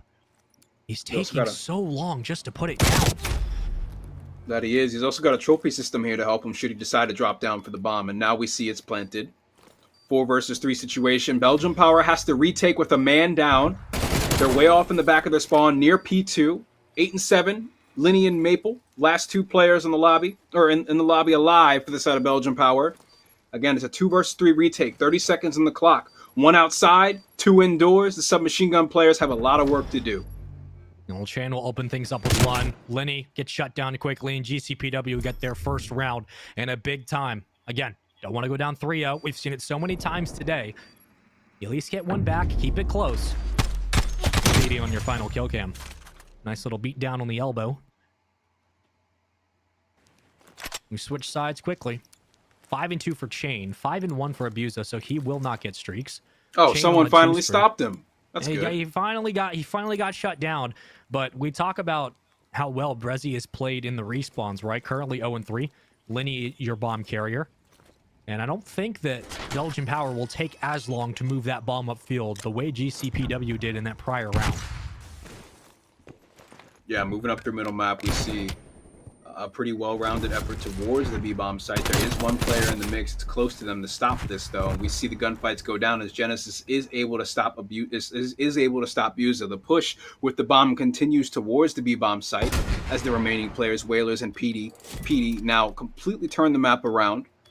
As Belgian Power puts this bomb down on the B-bomb site, that gives 45 seconds for the guys in blue, GCPW, to come over here, retake, outnumbered, and defuse the bomb.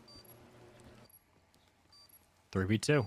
This is going to be a tough retake. It's literally just smacking into a brick wall head on.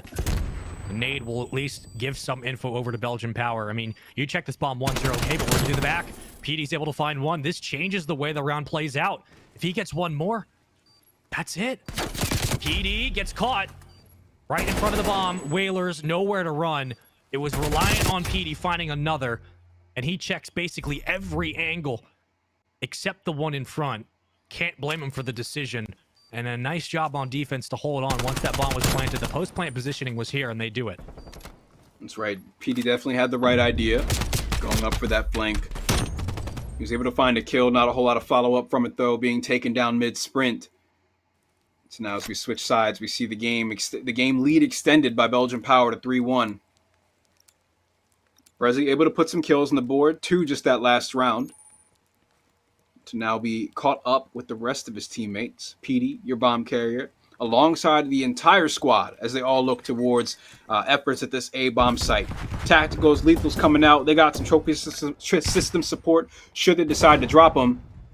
But they also have a 2-man defense just around the corner and 2 players that can potentially pinch or flank here. Bomb's down, but guess what? Brezzy's working to the back. He gets a big blood. Nice pick. 3v3. Chain gets one back.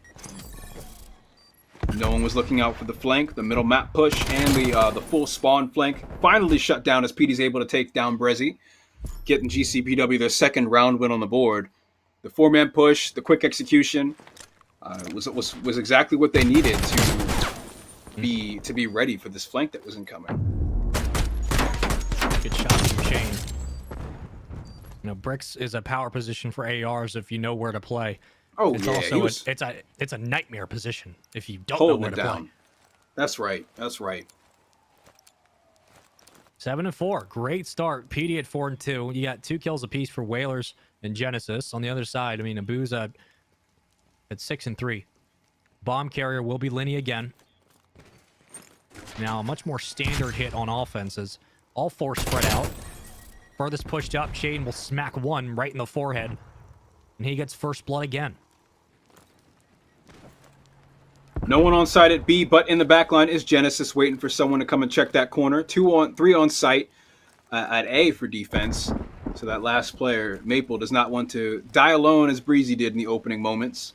Still working towards his B bomb site as it looks like A is really not happening. It's not looking good over there, really. So as all the players hop in onto the B bomb site, we should see the bomb go down here shortly. They will also, in just a few moments, have trophy support from Buza. Of course, just popping up on his screen now. But they have to have a line of sight to see this here, to see this happen, to see anyone try and escape. Yeah, A has been inaccessible. I mean, there's been no counter to Chain at bricks. He's been able to find 2 this round. Bomb is down, and you're bunched up. So you're giving up every entry point, but you have to hope that your gun is just better. Whalers and PD both working together. Who's going to be the entry? It's going to be PD. He gets Lenny. They both collapse. And that's the danger of where you plant bomb and how you play after the post. If you just stay inside, you are giving up so much info at mid-map, and you have subs in hand, but there are so many different ways that the collapse can come through, and GCPW handle every situation so elegantly.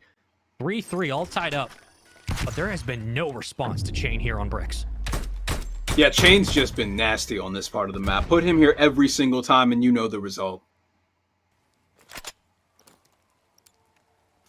It was a hot start for Belgian Power, but welcome back to situations where GCPW looked down and out and all of a sudden they claw their way back. The drama in this series, the comebacks, the lead changes, the massive swings in performance and momentum, all still resulting in very close conclusions to these maps all the way to Game 5. It looks like Belgian Power are taking a play right out of GCPW's playbook on A.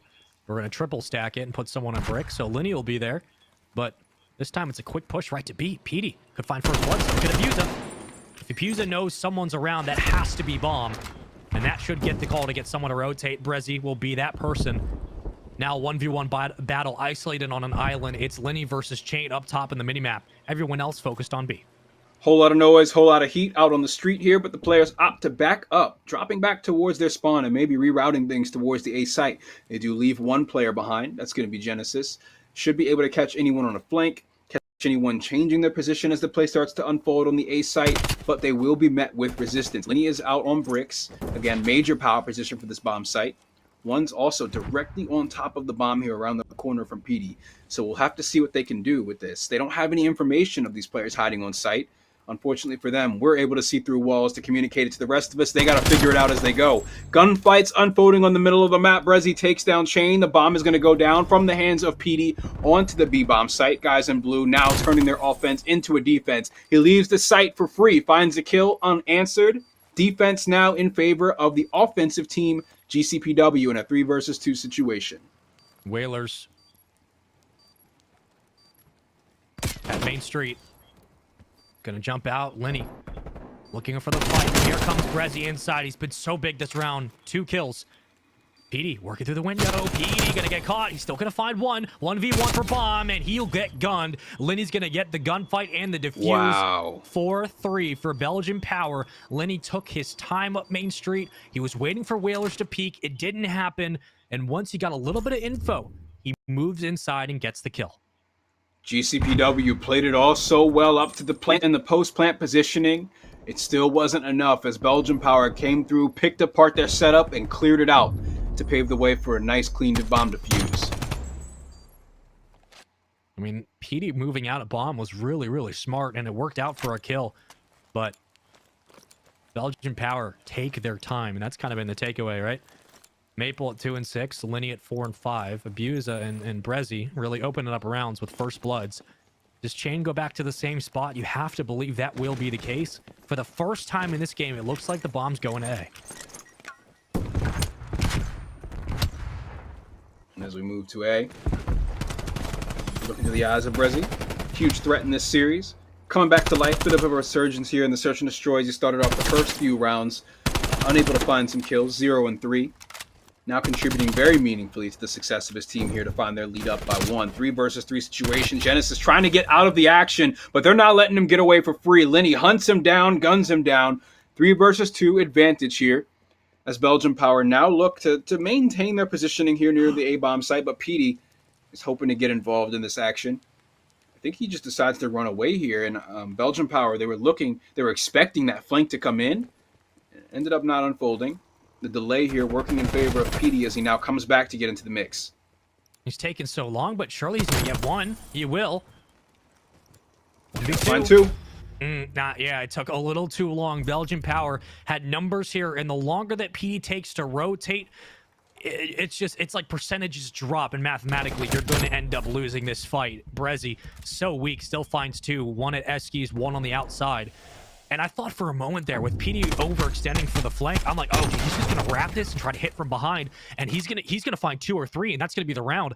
He moved up to Main Street to see if anyone was moving the bomb back to B, and I thought that's what Belgian Power were going to do, but it took too long. PD had the right idea, not good enough on the execution. Match point, series point for Belgian Power. And it's so tough for PD, right? Because he knew that somebody was watching that flank. He didn't know who it was, but it sure was Linny pre-aiming and praying for PD to turn that corner so he could just cut him in half instantly. The delay was necessary, but it ended up not unfolding the way that he wanted. First blood goes in favor of GCPW as Whaler catches Lenny, one between the eyes, all he needed in that moment. Still, the remaining players of Belgium Power stand their ground on the A-bomb site. Whalers had control of bricks, gave it up, and in his cross back towards the site is taken down by Buza on defense. And once more, it's a quick plan on the B. I mean, they've completely baited Belgian Power on the wrong side. How do you set up for the post-plant positioning? That is the question. Genesis sitting at the back of P2. I mean, he gets one kill. This round's done. It's going to be 5-4. Numbers are split for Belgian Power. Genesis on your screen, dipping out of shots. Nades won't find anything. Kill time. Big kills from Petey. Genesis in the back line. You cannot let him get through. You cannot let player 7 get through. Maple does just that. Takes Petey down instantly. Genesis was watching that lane. On the site now. Outnumbered. Taken down. Abuser is able to find Chain. 1 versus 1. It's left to Genesis. GCPW takes it. And they bring us to a round 10. It's such a great challenge in the end. Right here. Genesis. Abuser looked like he was about to go hero mode and win this game. And Genesis slides in. I mean, if Abuser gets a shot punch, this game's over. Genesis with the slow move right inside. Well done. 5-4. This might be going to round 11 again. Or for the first time this series. I don't know why I keep thinking game 2 went to round 11. It's been a long time. 2 players with 10 kills in the lobby. We're looking through the eyes of one of them. That's Buza. On the opposite side, you got Petey. 10 kills, 4 plants to his name.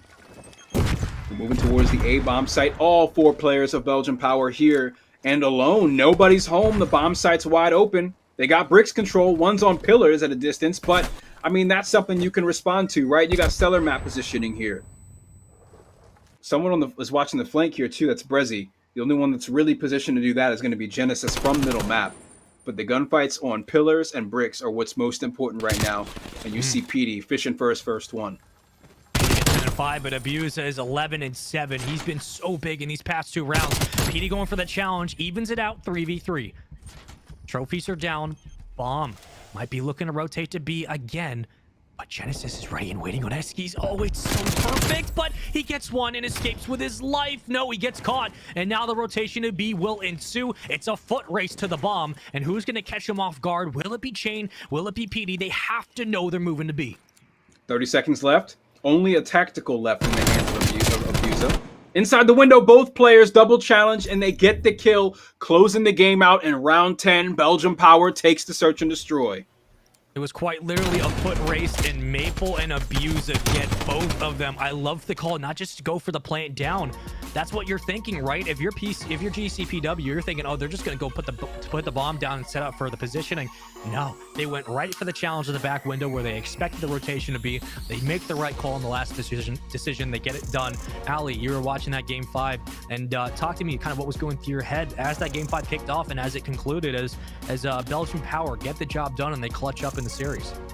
I mean, just on game 5 alone, I mean, I think we can all agree that it was all Abuser, really. He's the one that really stepped up, I feel like, for Belgian Power and really got them that win on that final S&D, because you said it perfectly earlier that that whole series was very scrappy. It was a very scrappy series. It was very scrappy wins from both sides. And the thing about Breezy and Abuser, them kind of coming alive later in the series, off the rip of the Hardpoint, they were down so bad. I mean, it felt like Lenny and Maple were just trying to force their way and carry their team through that Hardpoint. And then later on, we made it to the controls and we made it to the second Hardpoint in the series. It felt like Breezy and Abuser just suddenly came alive and kind of made up for their earlier mistakes in the first Hardpoint.